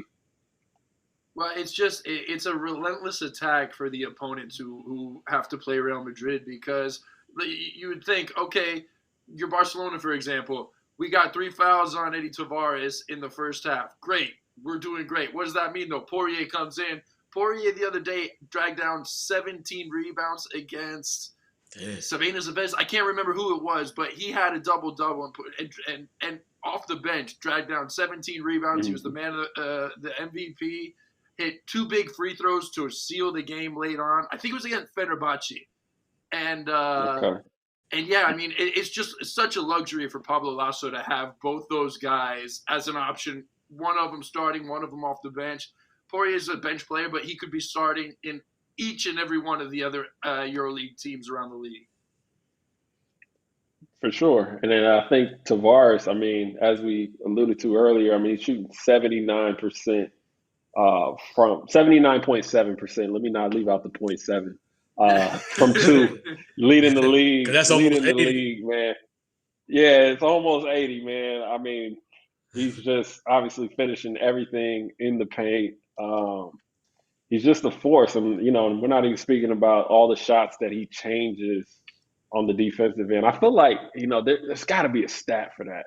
You know what I mean? Changing shots at the rim. I mean, nobody's going in there thinking they're just going to shoot a regular layup. You're shooting that thing to the top of the backboard when he's in the game. If not, you're shooting a floater or it's getting blasted to one of the courtside fans. So, you know, definitely both of those guys are usually the guys that do stuff that don't appear on the stat sheet don't appear on the stat sheet, but he does both. He appears on the stat sheet, and he's, you know what I'm saying? He's blocking those shots, but he's affecting those shots. I mean, he's just the all-around perfect big man in the EuroLeague, and of course he's going to win MVPs after MVPs because nobody can stop him. And look at the guy next to him, the older gentleman next to him. That's Clifford Luick. He's almost 7 foot, I think. I know him. He's a legend in Real Madrid. He's about 7 foot. That just gives you an idea about how big Eddie Tavares is. Wow. Yeah, he's and I think that, you know, we always talk about his size and his strength, but like he's skilled. Like he has great hands. He's got great touch. You know, we saw he hit the jumper early in the game. He is a skilled player, man. And you know, and I think that usually when you got such an advantage as far as your height or your strength, you know, people like to talk about that, but you know, I definitely don't want to take away from, you know, just his overall skill that obviously he's crafted year after year. But Dane, what's it been like? So on that Real Madrid team, who do you think has the funnest personality to you? I got to go with my boy Yabusely. He's the coolest dude, always smiling. Always having a good time. I think he's a little upset with me, and I haven't actually been able to talk to him about it, but I commentated a game, the Panathinaikos game, and you guys, I don't know if you'll back me up or not, but I said he's got a big booty, because he's got a big booty. And James Giss posted it on his Instagram, and he was like, yo, this ain't it, bro. This ain't it. And I was like, I'm sorry, I just call it how I see it. Like, he uses it to advantage. It's not a bad thing. I'm not calling him big or fat or anything. I call it like I see it. But yeah, he was I wasn't expecting he's that. such a good dude. Always smiling, always happy. He's coming in and he's always wearing some funky sort of, you know, outfits and stuff like that. Says hi to everybody. I saw him. This will be the best thing to kind of describe him. He was shooting free throws one time in the Wizarding Center in Madrid, and this little kid behind the basket was just screaming, Yabusely, Yabusely. Drops both free throws, and he points at the little kid. And he just gives him some time, gives him some love. And it's like, Madrid, loves this dude. He's been here for 3 months, and Madrid absolutely loves the dude. Wow, that's really cool, man. I think anytime you got a player that plays as hard as he does, and plays with so much energy and passion, but at the same time, has a softer side, especially with the fans. I think it's really cool, man. That's really cool to hear. That's really cool to Yeah. hear. But He's become my favorite player in the EuroLeague right now, just because his personality, how he plays, his style of play, and then off the court. And for the first 4 or 5 games in Madrid at the Wissing Center, he was the MVP. So I was talking to him all the time. I was talking to him more than I talked to my own mother. That's funny. So let's just say, so you mentioned okay, you've had you may have rubbed a couple players the wrong way. How much of that is okay, how much of that do you just stomach it okay, that's just part of my job, and then how much do you go out of your way to kind of make things right with these players? How do you judge that? I like to be friendly with these guys. I like to act like we're boys, So a lot of the guys who don't know me, they'll be like, what'd you just ask? I'm not used to this question, or something like that. Poirier had a scratch on his neck the other time, a couple games ago. I was like, Vincent, what happened here? It actually was Yabusely who did it to him. And he was like, yeah, that was Yabusely. But so I try to be cool with these guys and joke around and laugh with them a little bit. And most of the time it works, but sometimes I can rub somebody the wrong way, which I'm fine with. I'm okay with that. As long as it gets a good interview, I'm fine with that. Yeah, I think as on the media side of things, sometimes you got to kind of have that thick skin, and right. Players are. I mean, as you see, the players, they get upset about anything, even when they're in the right or the wrong. If you look at fouls, they hate the call regardless. They've never fouled. Right. What I mean? That's just kind of how we are. So it is what it is. But real quick, let me get back to these. Everybody back home, please go to the YouTube comments in the comment section. Leave us some comments, predictions, whatever you have. I'm read out a couple comments. Barcelona, we got a Barcelona fan, Martinez. We got a Sonley fan in here, Mehmet. We got a Sonley fan, and then we have some. I apologize, but I cannot read this language. It looks like it might be Russian, but might be a Cheska fan in there. But yeah, and everybody that wants to watch the game, please go to EuroLeague.tv. We got a promo code just for the holiday season. It's ending on December 26th for the annual pass. The promo code is DEC50, just like December. DEC50 is the promo code, and you can get 50% off. That's right, 50% off. You get half off the annual subscription to EuroLeague TV. So please go there and get it before it runs out. They can watch the game, tune into the game, but they better not turn us off. Yeah, nah. Don't do that. By all means, don't do that. My old man is commentating the game on EuroLeague TV right now. They've got the better Arlauckas broadcast right here. we got the best one. We booked the best one. We might have to get both of y'all on here on one of these weeks. Hey, we might have to give him a night off. Yeah, man, that would be real nice. But it looks like we got a Saris halftime clip, and he's not happy. So everybody, get your popcorn and let's listen in. Imagine that. All right.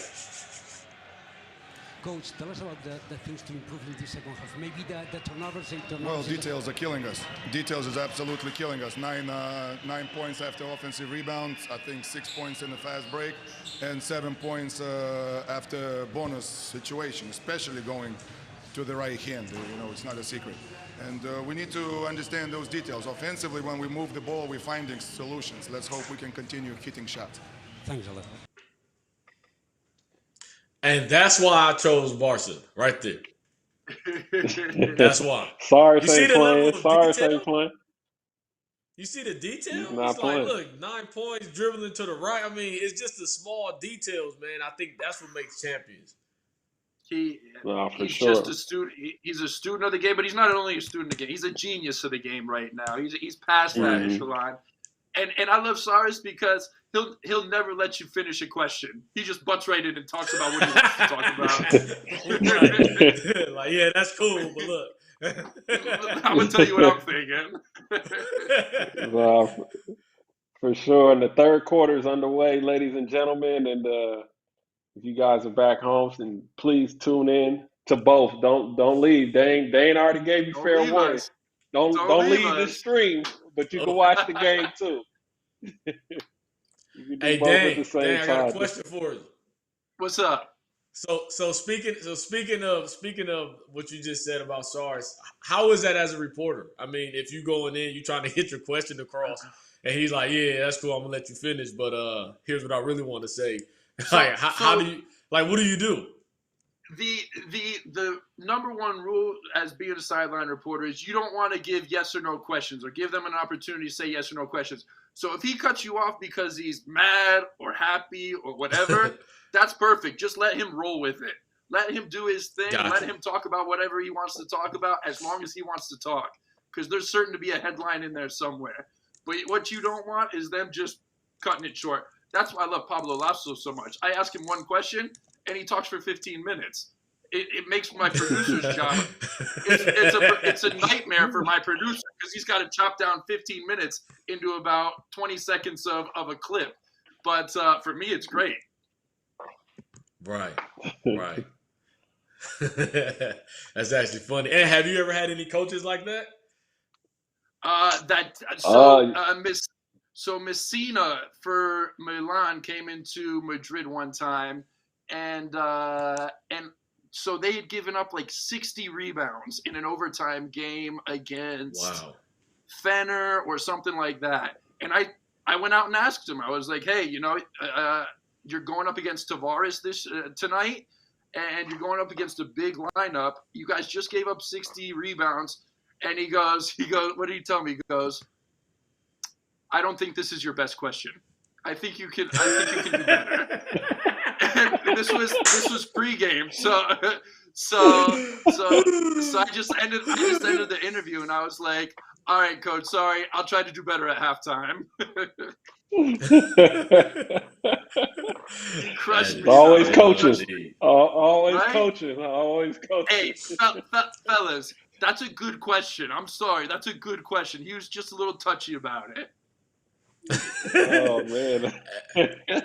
Hey, so AG, from a player standpoint, have you had any coaches, similar to, SARS, where just coaches where they get hot and cold really quick that you probably don't know?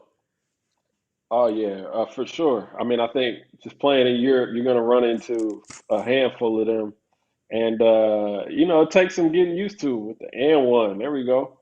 It takes some getting used to. It takes some getting used to. I mean, you do get used to the animation. You do get used to the loud and sometimes foul language.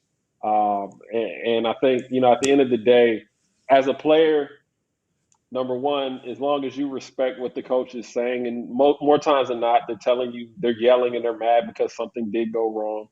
And I think that, as a player and as a competitor, you respect it. And, you try not to be sensitive. And sometimes in the heat of the battle, you're going to exchange words and, emotions are going to flare. But, it just is what it is. And at the end of the day, winning solves everything. So. Right. And speaking of winning and winners, shout out to LaProvitola. He's close. I mean, I don't know how many points he has now. He might have about 7 or 8 for the game, but he's needs about 7 or 8 points to reach 500 points in his EuroLeague career. So, I mean, shout out. Hopefully he gets that this game. He's only 11? Okay, he's on 11 right now. So Yeah, he's already there. He needed 15. Old team. He needs 15. Okay, so two more buckets. Two more. He got that. That's a good pass. That's a good pass. Look at that big to big. Very underrated. Old team too. That's got to be sweet. Right. Anthony, you ever play against your old team and just rip them up? Oh yeah, I've done And that was a it number of personal? times. Oh, it's definitely personal. I mean, I've gotten Right? cut in the beginning of the year by a team, and I literally marked that game on my calendar, and we ended up playing them on the back-to-back, and I had 28, I think, the first night, and then 35 the next night. You know what I mean? Ooh. I think We every need the time I footage. played. I need the footage. Did you do this? How many lefty Nah, floaters I did kept you it. give him? You know, honestly, I used to just kind of keep it. I used to kind of keep it cool, but for the most part, every time I've played or I've had the opportunity to play against a team or a coach that I had a coach. He was supposed to sign me. I got cut from playing bad, and then his coach was about to sign me in France. And he's like, yeah, we're gonna get the contract ready. You're gonna leave tomorrow. I'm like, all right, cool. I'm packing my bags. Long story short, he ended up taking somebody else last minute, but they never called me. So I'm waiting for 3 days, and then they never called me. So by chance, that year I ended up signing in France in the middle of the year and going to the same league. And it was towards the end of the season we were playing against that coach. And I think I had 20 points in 3 quarters. And I ended up hurting my knee in the 4th quarter, but I was like, yo, my job is done. Like, he knows that. And he knows I took it personal. But yeah, sometimes, man, that extra motivation, like players try to act like they don't know and they don't care. Like, nah, they always want to play good against former teams, former coaches, and or even players that they don't like. We got a this jump ball. This game's full of it right here. You got Hanga and Hortel. Hortel left Barcelona very bitter. I don't know if you guys know this whole story about it. Last year, they left. Oh yeah. Yeah, so Hurtel's gonna have to have a big game to have his final say here in this game. But Barcelona's just keeping an arm's distance on Madrid right now. They're just keeping them like this, and Madrid they can't claw their way back into this game right now. Yeah, it's tough to turn that corner for them. And so, Dane, I got a question for you. So, I mean, the history of the El Clasico is typically a blowout game. You know, they say the average margin is about 11.5 points. So take me through, I mean, I'm sure, you've been following Madrid for a while. Take me through, different matchups. Is there anyone that stands out in your experience of following them and, through your career, even as a kid? You know what? I mean, there's good games and bad games. There's ones that you think, man, I remember Real Madrid, they got blown out in the first 2 games against Efes in the playoffs last year. And it looked like in a 5-game series, that looked like it was done. It looked like it was over. And Madrid came and battled back and miraculously had 2 double-digit 4th quarter comebacks in games 3 and 4. And so that kind of gave you a bit of a character check of Real Madrid and just kind of how they were able to, not just the first game, turn that around after getting waxed in Turkey 2 games in a row, but to be down after 3 quarters by double digits, come back and just chip away.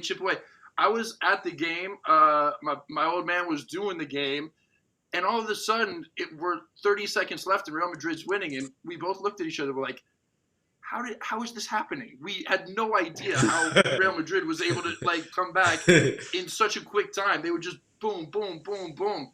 And it was almost like a numbing effect they had on Efes. You didn't know what was going on until you look at the scoreboard and you're like, what? How did this happen? But yeah, I mean, blowouts can be tough because the other day in Maccabi, when Maccabi came to Madrid, I talked to Coach Varapoulos after the 2-point loss, and I asked him, I was like, hey, how much do these losses hurt? And he goes, I'd prefer to lose like this than get blown out.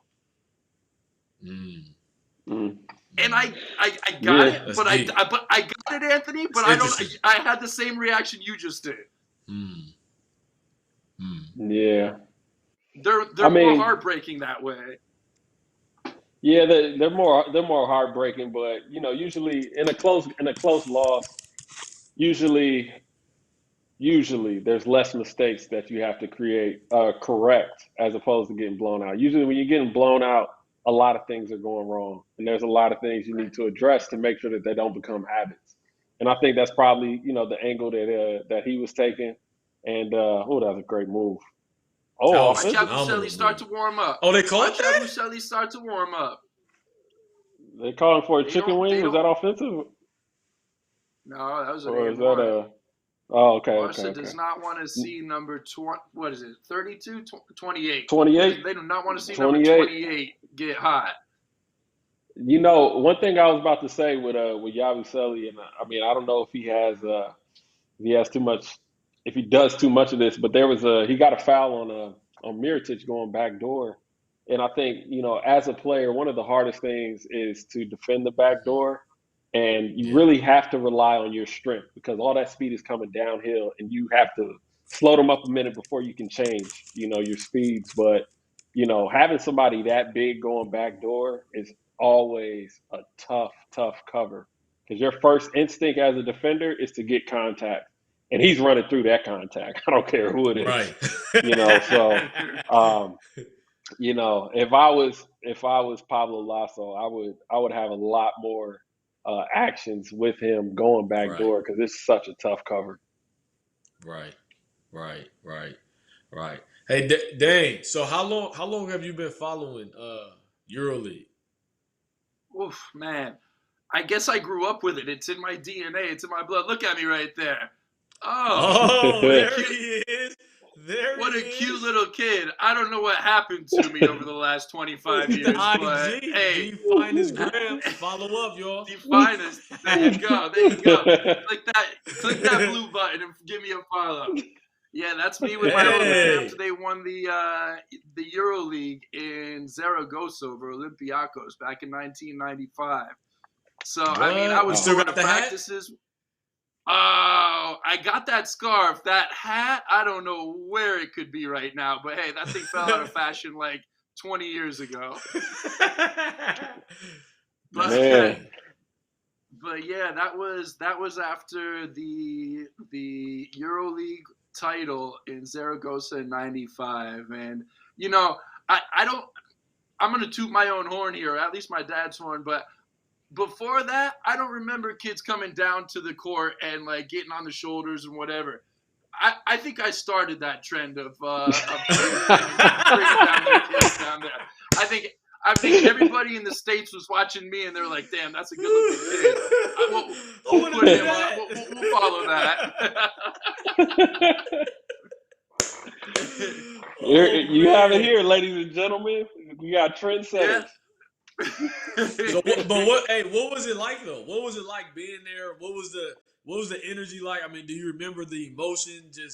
You're a kid. You just love the game, Right. Like I loved the game. I grew up with the game. I was going to practices every day after school. I hung out with Sabonis. I was hanging out with stars of the game. And, as you're a kid, so you just think, oh, this is just regular life. You don't realize that this is a special moment. You've got an opportunity that most people don't have. But it was really cool. Obviously, it formed the person that I am today, and how much I love basketball. We were talking pregame, guys. I was never gonna be a basketball player. I knew that from a long time ago, and I was smart enough to know. So I was like, all right, I want to be on the commentary end. But I knew from a young time that basketball was going to be in my life until the day I die, and so I knew I couldn't hoop. So I was like, all right, I'm gonna be on the other side of it then.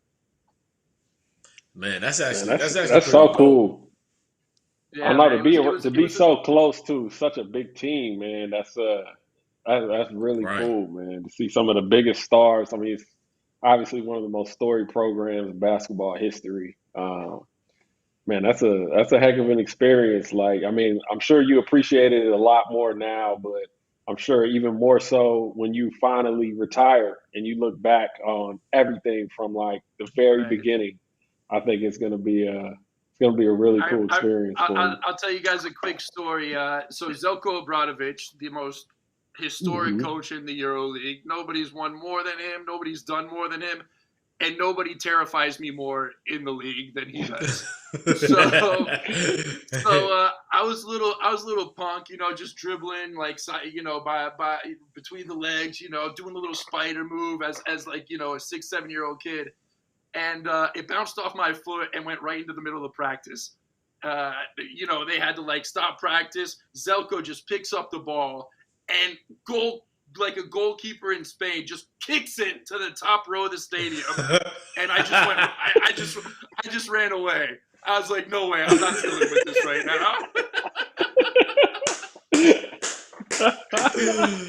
Oh, man. That's actually a good story. That's crazy. And I've had to talk to him a few times, and I reminded him of it, and he's just like, yeah, man, I can't believe you made it this far. Hey,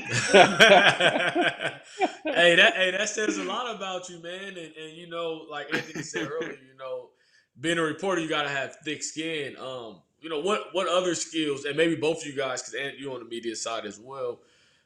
For our viewers and people that's watching, what kind of skills, do you need to actually be a good reporter or a commentator? I think obviously everyone is not going to play basketball, like professionally, but you can still be around the game. So what kind of skills would you guys say is priority to becoming a great reporter or a great commentator or just, being on the media side? I'm going to let you take this one first, Anthony. Man, I think the main thing is to obviously, especially if you're an introvert, is to kind of get out of being an introvert. And going up and talking to people that don't really want to talk to you, or are busy or seem busy or whatever it is. I think you really have to get out of your skin and, be the aggressor and realize you have a job to do. I think that's one of the main things. And I think that one guy in media told me he hosts a radio show for one of the teams here on the stateside, but he was telling me like, one of the best things that you can do, especially when you're doing any type of like reporting or any type of interview, is to pay attention to the answers. And, it sounds like something like silly, but like, you always have talking points and you want to hit your talking points. But a lot of times a better question or you can get a better answer just by listening to Roku, man. Roku's is playing. But he's so nice. I mean, paying attention and really focusing in on the answers that these interviewees are giving you is something that I think is also extremely important. So I'll tell you this, because I knew I wanted what I wanted to be doing from a very young age, and I looked for all the help I could get. I looked for all the advice I could get, and the one thing I could tell anybody trying to get into this world as a young kid is perseverance, because it's a tough world to get into. And you're going to have a lot of obstacles in the way. You're going to have to do quite a bit of work and for not a bit of money at the beginning. But if you love to do it, then that's all that matters. And your hard work will pay off in the end. I was fortunate enough because I wanted to know what I need to do. Because there is no formula to getting to being a commentator.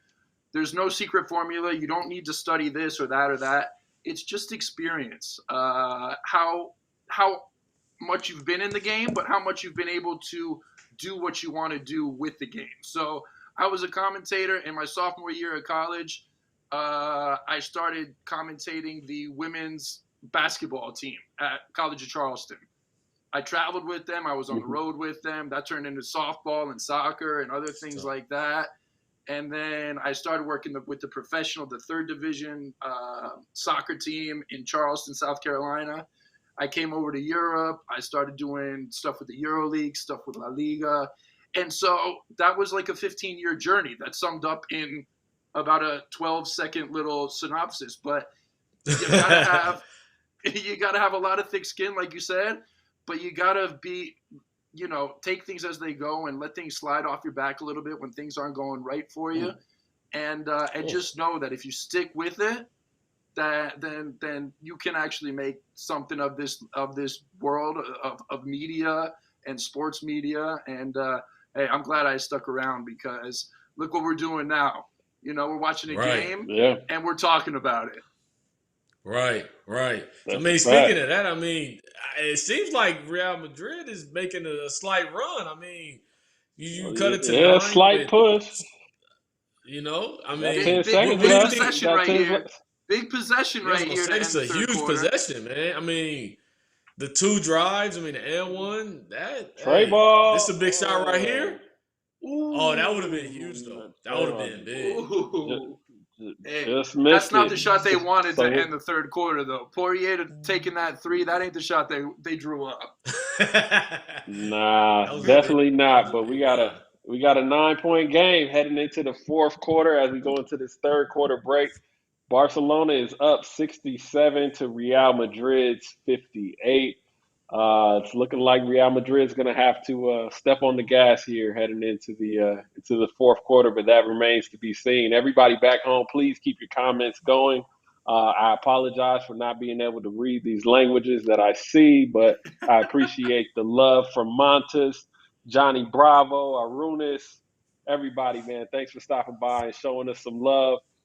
And everybody back home, please, we're looking for volunteers for the 2022 Turkish Airlines EuroLeague Final Four in Berlin, Germany. I might even volunteer myself if that'll get me in the gym. You definitely don't want to miss it. There are many positions available, a wide array of fields, including media competitions, ceremonies. You can find the form at EuroLeague.net. You got until February 5th to apply. I don't know who doesn't want to be involved with the EuroLeague Final Four, but please, if you're interested in any of those positions, go to EuroLeague.net. You got until February 5th. We're looking for volunteers for the EuroLeague Final Four, and if you need a little extra motivation, just go to EuroLeague.tv and sign up and watch some games. I mean, you can watch how the whole Final Four will unfold. You can go. We got a promo code. It's DEC50.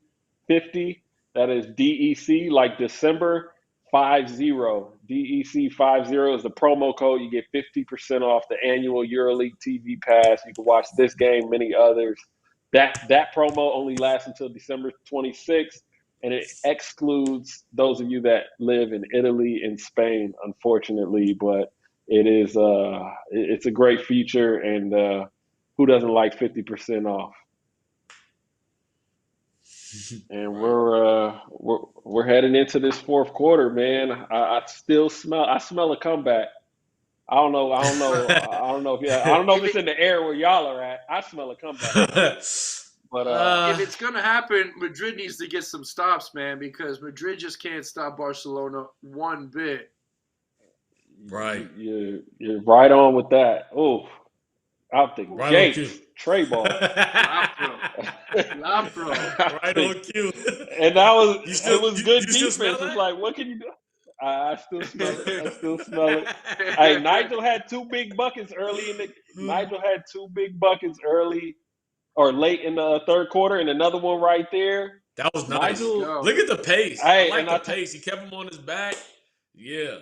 That was nice. I told you guys going into halftime, I was like, Nigel needs to play a little bit more in this game, especially with Tavares on the bench. You're going to need him to kind of weave his way around and, get into the paint and score the ball. Anthony, La Provitola looks like you against the team that cut you in the summertime. He is balling out right now, man. Oh, yeah, he's got I don't know who hurt his feelings. But, man. Oh, my God. Okay. I don't know what you smelling. Davies. Hey, I got news for you, fellas. Barcelona might run away with this. Those are two big buckets. Those are 2 big buckets to start the fourth quarter that are just demoralizing. As soon as you take it into single-digit deficit in the fourth quarter, you're thinking all right, and boom, 2 3-pointers in a row from Davies and who was a Lapro.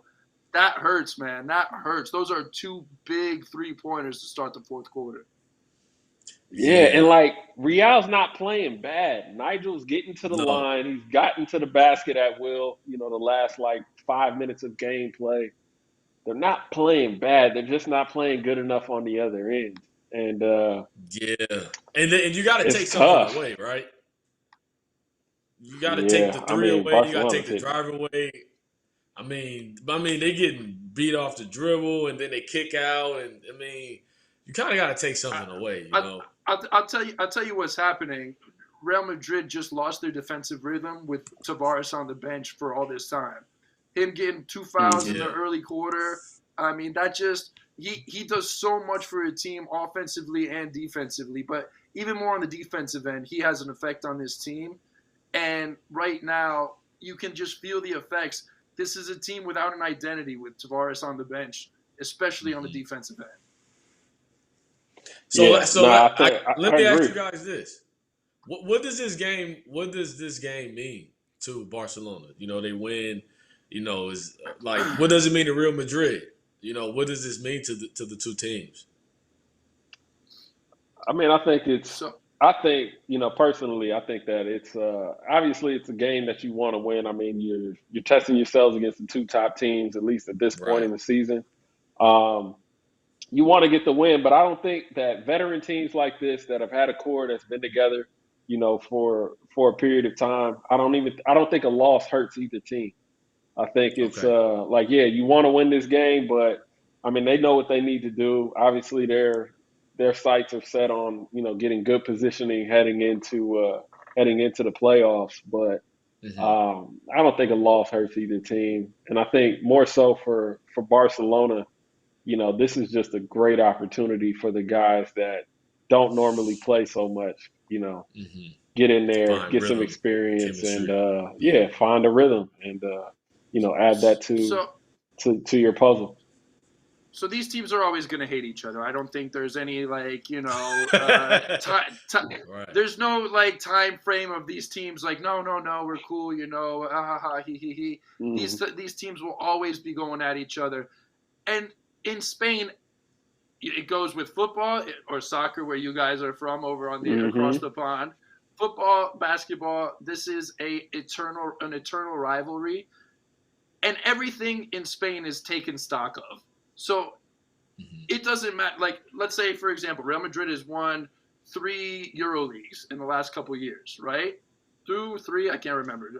Mine's leaving me right now. But they're on top of the Spanish basketball world right now. And Barcelona's doing everything. They've built an entire team to dethrone them, not just off of the Spanish stage, but off of the European stage. Because I'll tell you what, in these sort of derbies, in these rivalries, when you're not playing your most hated team, if Madrid's not playing Barca, if they win, that's fine. But as a fan or as a player, your rival losing almost tastes better than your winning, if that makes sense. And so these two teams, when they get the chance to play each other, it's bragging rights until the next day, until the next game where they play each other. It's like, it doesn't matter. You can lose 5 in a row. You can lose 5 in a row. But if you won that last one, you're on top for the time being.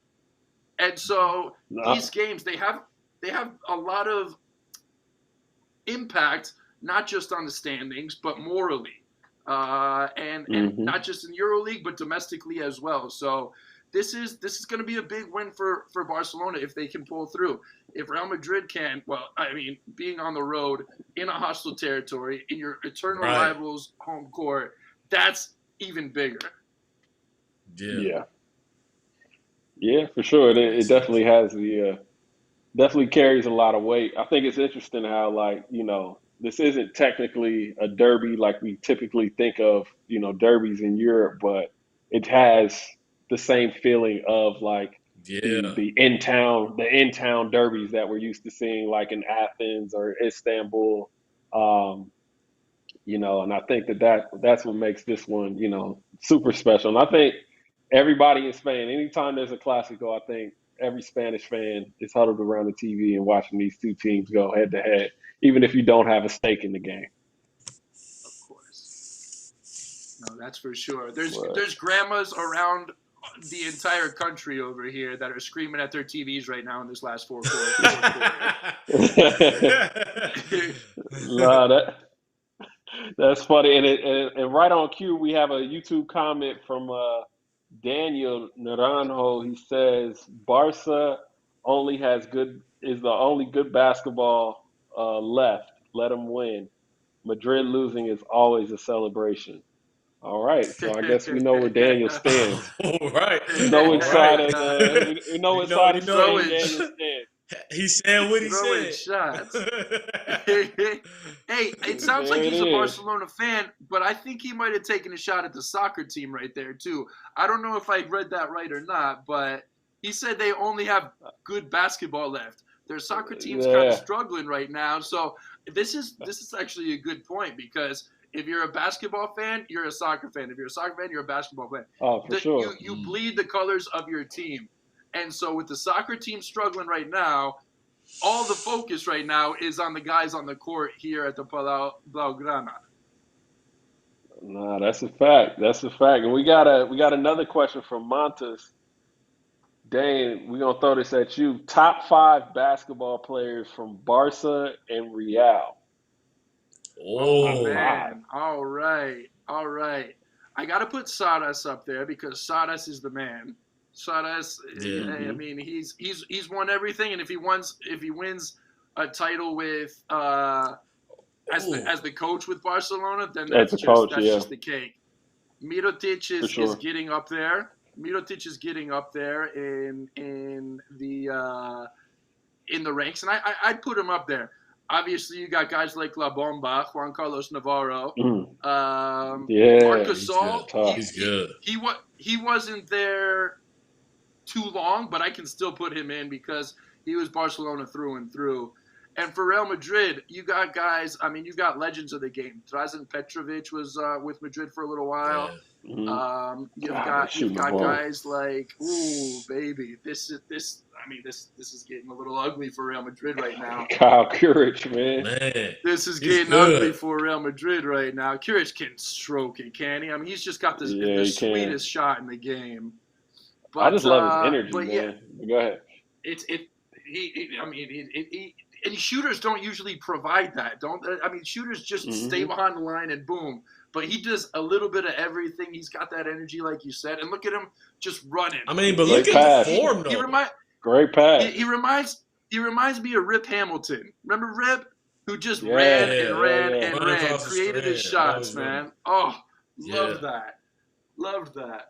All right, so let me get back to my top 4 or 5 in Real Madrid. That's his 500th point, pick? By the way. Oh, that was it right there? La Provotoya, he's reached his 500. I've been keeping track. Awesome. You have been, haven't you? Yeah. Oh, that's too funny. Okay, so who else you got from Real? Let me get back to the list. Sabonis is going to be the all-time great, the all-time legend. Yeah. He won the champ. He was with Madrid for about 4 or 5 years, and that was the time that I had the opportunity to get to know him and watch him play up close and personal. I was talking about this the other day. Him and the Lithuanians all had a game after practice where they would have to make a free throw, a three-pointer, a three-point hook shot, and a half-court shot all in a row before they could leave the court. Okay. Wow. Yeah, okay. so, I mean, that dude could just ball. His handles. I mean, before we knew him, like, when he was older, he was a point guard. He was a point guard for the Soviet Union as, like, 7'3". He could move the ball. He could run up and down the floor. He was just so bonus is just, I mean, the man. I know my dad would be upset with me if I didn't mention him in the top 4 or 5. So I'm gonna put the big guy in. He won the title with Real Madrid too. I'll give him his props when it's due. It doesn't happen very often, so I hope he gets the chance to hear this. But he had a 63-point game in the EuroLeague too, which I think I don't know if it still stands to this day or not. That was the record at the time, though. And then I got to say, guys of this generation, I mean, this is Real Madrid living in their best moment. Sergio Llull was around, Rudy Fernandez, Chacho Rodriguez, Sergio Rodriguez. I mean, it's a dealer's choice right there, because and then of course, how could I forget Luka Doncic? I mean, he was here for 3 or 4 years. He won a couple titles, and then he's doing what he's doing overseas, and so it's just, I mean, that's a heavy crop of talent that have come out of Real Madrid and Barcelona's systems, and man, we're just lucky to have them both on the screen doing this watch along right now. Nah, for sure. And I think the the beauty of it is like, they have more to come. I mean, they got some young guys on the bench right now that, Juan Nunez and Vucevic and, Caicedo on the other side with Barcelona, man. I think they got more talent coming up in the farm system. And I think that that's go ahead. Real quick, I'm gonna tell you guys, I did the Next Generation tournament last year, or this year, I guess, in Valencia. Mm-hmm. And guess who was in the final? Who was Real in Madrid there? and Barcelona. Yeah. Real Madrid and Barcelona. Wow. And I can honestly promise you guys, it's the best basketball game I've not only commentated, but ever seen in my life. I'm going to get a little emotional here, but I teared up at the end of the game because it went into overtime. It was these 17, 18-year-old kids making every play they needed to make for like the last quarter and a half. And it was just incredible. I've never seen anything like it. Nunez was on that team. Vucevic actually didn't play. Caicedo was. Ural was. Gael, what's his name? Gael, let me see. Gael, that shows you how much I know.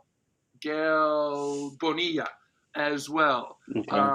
And it went into overtime, and like Madrid ended up winning. There was players' bloodies. There were players crying. I mean, it was like the typical phrase of blood, sweat, and tears. And like I'm sitting with a headset on. I'm like, all right, Dane, keep it together. You cannot break down crying right now. Nah, that's a beautiful thing. That's a beautiful thing to to be a part of a game like that. And even if you're just watching, if you're coaching, commentating, I mean, that's the beauty of basketball. Is everybody feels included, within it. So that's a really dope experience, man. That's really cool, man. And just real quick, as we get back to this game, Eddie Tavares just picked up his 4th foul on a call I do not believe was a foul. I do not believe. I thought Sonley was in the wrong on that one. But hey, that's that home cooking, man. That's that home cooking. That's that home cooking in Barcelona, baby. Under 6 to go. Do you just let him ride it out with the 4 fouls? Yeah, I'm letting him ride it out. I'm letting him ride it out right now. I mean, he's a veteran. Once he's on the court, he has a presence. I don't care. Right. I don't care where he is. He could be standing. If you're Madrid, you rather lose with him on the court than off the court. Yeah, you played enough minutes without him on the court. You played enough minutes without him on the court. You definitely want to. And that's a foul right there by Yabusely. Yeah, that's the right call. Like, Madrid, if you just look at that play right there. Too. If you look at that last call right there, I mean, Mirotic, I've seen him duck in that hard on guards, and I've seen him duck in that hard on bigs. Like, he is one physical player, and he does not care. And that's what I love about him, man. He's not afraid of And that was against Yabusely, right? Nah, exactly. And that's the thing is, like, naturally, just as a player, like, bigger guys, you don't really want to wrestle with them. But Mirotic will take that on. Hey, what I've been impressed with about Barcelona here tonight, is they say basketball is a game of runs. One team has a run, then another team has a run. They have kept Madrid from making that run all game long. They've been up by 13, 11, 12. It's gone back and forth, but it's never, since the first quarter, it's never been less than an 8-point game. Right. Yeah. Right. And I've been impressed with how they kept their poise when they were down. I mean, Real Madrid came out scorching, and it could have went either way, but they was like, "Look, we've been here before. Let's just go ahead and do what we do." And I mean, then you just start seeing running off buckets. And I think to me that goes back to, like I said, just the veteran leadership, the coaching and just the experience, man. Like I've been really impressed seeing that. Exactly what you said as well, Dane. Man, Yabusely with the tray ball right there. That was nice. He got going too late, though. For me, he had to get going in the first, second quarter just to kind of get that rhythm about him. But I know you guys had overtime last week. I don't think we're going to the extra session this week. I don't know, man. 4 minutes is a lot of time. 10 points is 10 points. I don't know. It is a lot of time, but Barcelona's grooving. Barcelona's grooving. Hey, you still smell like run. You still smell like here comes the. Is it? Hey man, we got some other scores we're gonna tend to right quick before we get back to you two. All right. We got some other scores we need to tend to. Just a quick look around EuroLeague. CSKA Moscow beat Zalgiris 73-51. Monaco lost to Milan 65-71. Panathinaikos beat Alba Berlin 82-67. And of course, the last game of the night is this one with Barcelona leading Real Madrid 81-70. Man, CSKA's been grooving lately, man. A 20-point win. I mean, Zalgiris they've been playing better though as of late, but let's see who got off in that. Lexi Sved, 17 points. He's good. And Lutinov had 19. Just an all-around game over there. But so Dane, man, my guy Casey Rivers just signed with Bayern. How do you like that pickup for them? Oh, I love that. Bayern have been going through a bit of a rough season, and Casey, what does he bring other than the shooting? And I got lefties just look so much better shooting, don't they? I don't know. They just it's so sweet. I love watching lefties shoot, and there's nobody who's got a better shot in the game than Casey Rivers. But he brings, what does he bring? He brings experience. He brings a winning mentality. He's won the EuroLeague before with Real Madrid. So adding a guy like that to your team is always a good idea. And a midseason pickup, it's going to boost that side. I don't know if he's the only thing that Bayern need to turn their season around, but he's definitely going to make them a better side.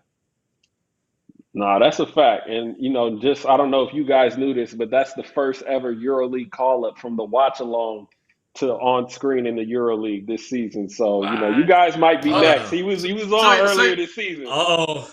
So you're telling me there's a chance?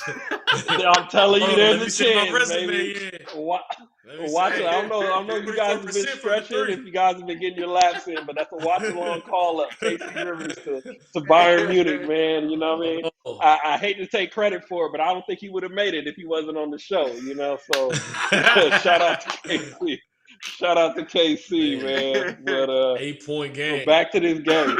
We got an 8-point game with 3.5 left. Oh, nice little floater. Finally, right on time. Oh, there we go. That was big. Man. That was a stop they needed. Yeah, that was big. Wasn't it? That was a stop that they needed, man. And that's you see the great thing about this Barcelona team. Go ahead, Dave. What were you saying? So no, that's just the great thing about this Barcelona team. It's Sanli putting up 26 against Efes last week in that classic match, instant classic. Right. But then he struggles a little bit today, and then it's Mirotic, Naprovitola coming up, stepping up big. So this is a team. Saras has so many options that he can choose from. Right. And if somebody's got an off night, somebody else is going to step up. Sanli's had an off night tonight. But probably on the biggest possession of the game, he's there with the tip in to change things around and keep Barcelona at a 10-point lead. So, I mean, this is a team that the depth speaks for itself, but the maturity also makes me believe in this team and how much of a chance they have to win it.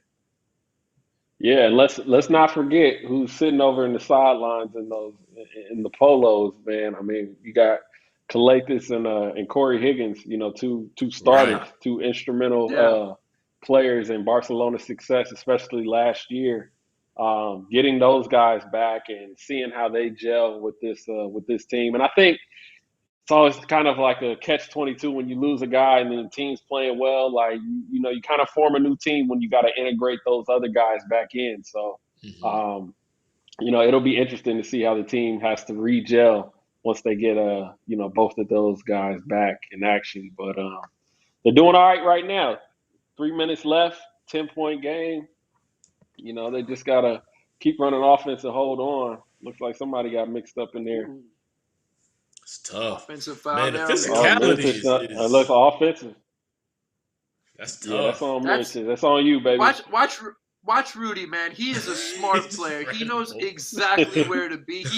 He takes a beating, but he knows exactly where to be and how to get those cheeky little fouls or steals. Court presence, I don't think there's anybody better than Rudy Fernandez in Europe or maybe in the world. Oh, yeah, for sure. Rudy's got it done time after time again. He's, and I just impressed, the level that he's playing at finally with a huge block. The level that he's playing at, at this age, man, is dope, man. He's active as we look at that big block. But, I love Rudy. But, real quick, let's go back to that head-to-head matchup we were talking about at the top of the show with Sonley and Yabusely. Let's see where both guys have wound up at this game.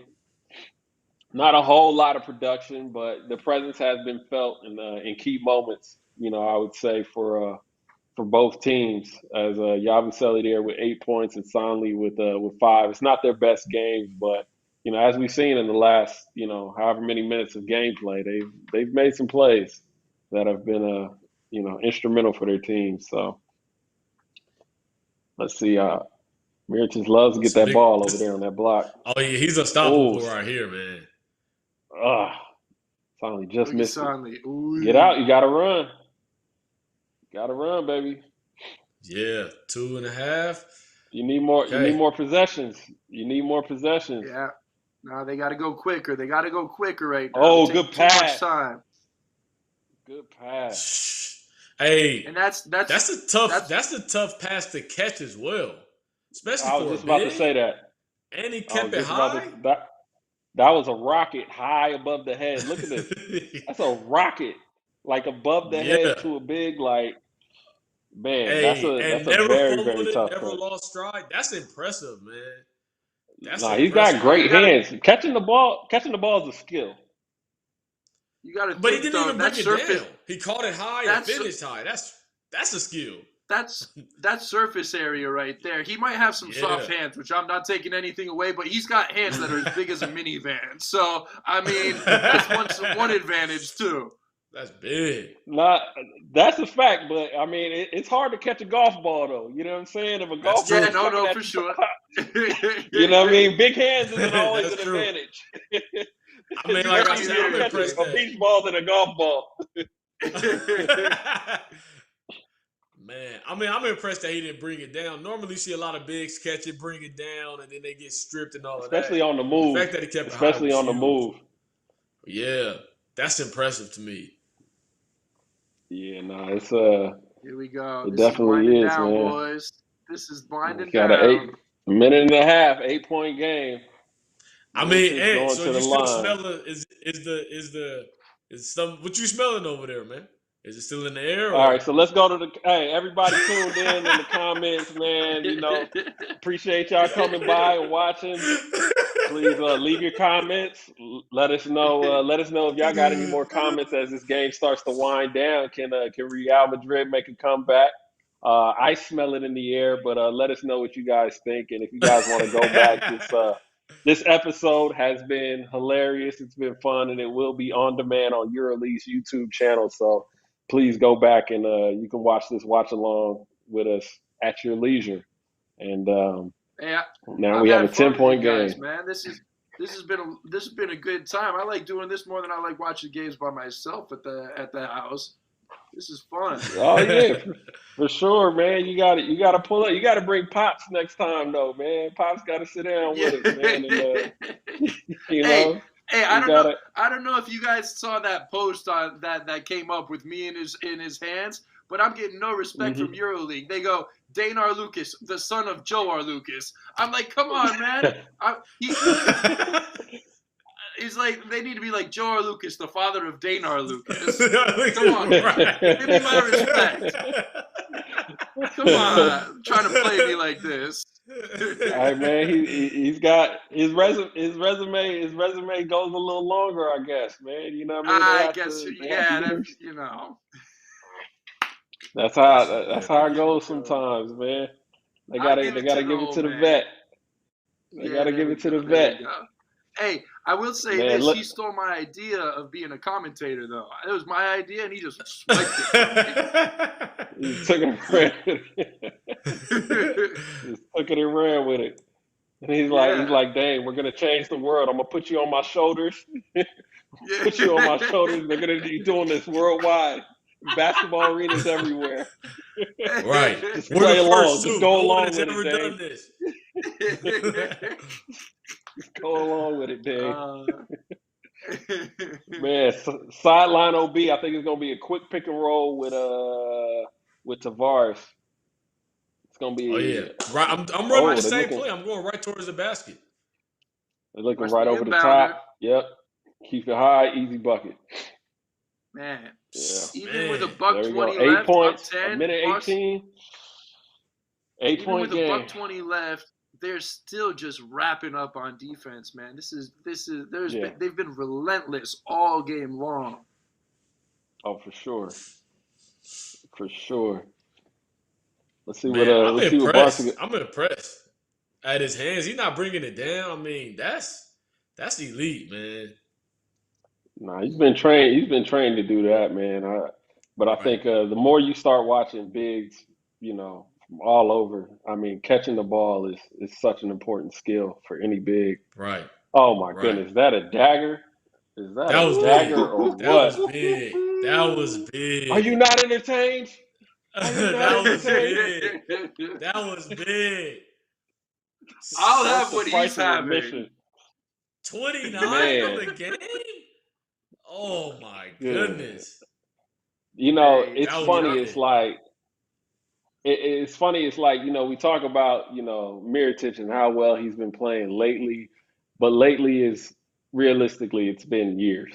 You know what I mean? Lately he's been so consistent, man. It's like he doesn't have like off days. And I think that a lot of that is just how dynamic of a scorer he is. He's going to get to the line. He's going to punish you down low. He's going to get some buckets from up top. And, I mean, he's got an index rating of, 37 today?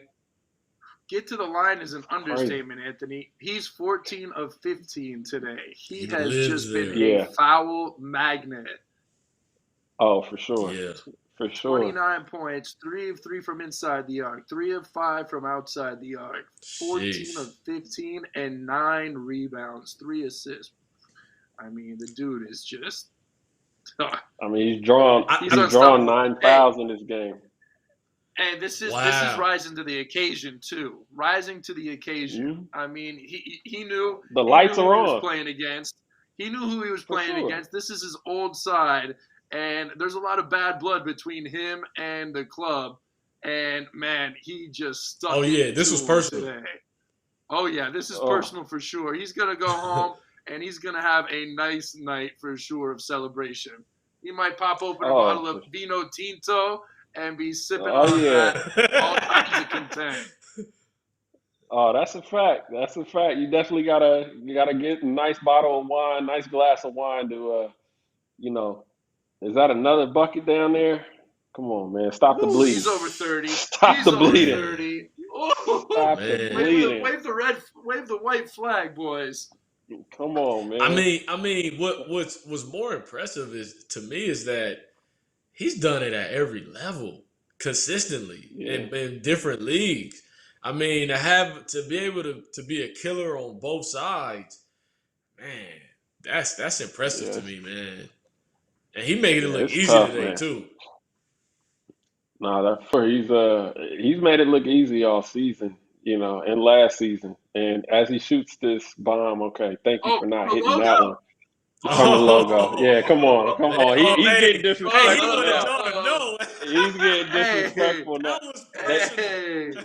He's getting disrespectful now, man. But that is the end of that game, ladies and gentlemen. Barcelona has defeated Real Madrid 93-80. Nikola Mirotic is all smiles right now. I think the whole city of Barcelona is smiling. But that is the end of that game. Gentlemen, Cornell, Dane, I appreciate you guys hopping on with me. We don't even have to talk about who the MVP of the game was. So, I'm going to give the MVP trophy to y'all too, man, because I couldn't have done it without you. I had a great time. Let's give Davies honorable mention too. Davies actually put work. Oh, for sure. He was killing. Nah, he did, man. Nah, Davies played well. Man, it was a great game by a lot of guys, man. Barcelona has a really, really nice team right now, and they're clicking. They're definitely clicking, man. So, but appreciate. Speaking of clicking, us three, we were clicking all game long, man. I had a good time with you guys. This was fun. I hope everybody watching at home. I hope everybody watching at home had half as much fun as we did. Yeah, for sure, man. It was this is definitely a great time, and I hope everybody back home enjoyed it. Please stay tuned for the watch along next week. We had a great game. We got a double week next week. Round 15 starts with Savannah Zvezda playing against Barcelona on Tuesday, December 14th. And we got a very, very special guest, Mr. Red Star himself, Charles Jenkins, will be pulling up. Don't want to miss that one. The stream starts at 6:50 if you're in Central European time. And please go back and watch previous shows on YouTube and EuroLeague's channel, specifically this one. There's a lot of jokes, a lot of laughs, a lot of great stories. If you ever see Dane on the side of a court and his ball gets loose, don't kick it in the stands. He's got trauma. He's got a little trauma, man. Anytime a foot gets near a basketball, Dane gets a little flashback there. So please stay away from that. But thanks again to my guests, everybody back home. Please don't forget to like and subscribe to the EuroLeague channel on YouTube. And that's it for us. Everybody stay safe, and we'll catch y'all next week. And we're out. All right, you guys.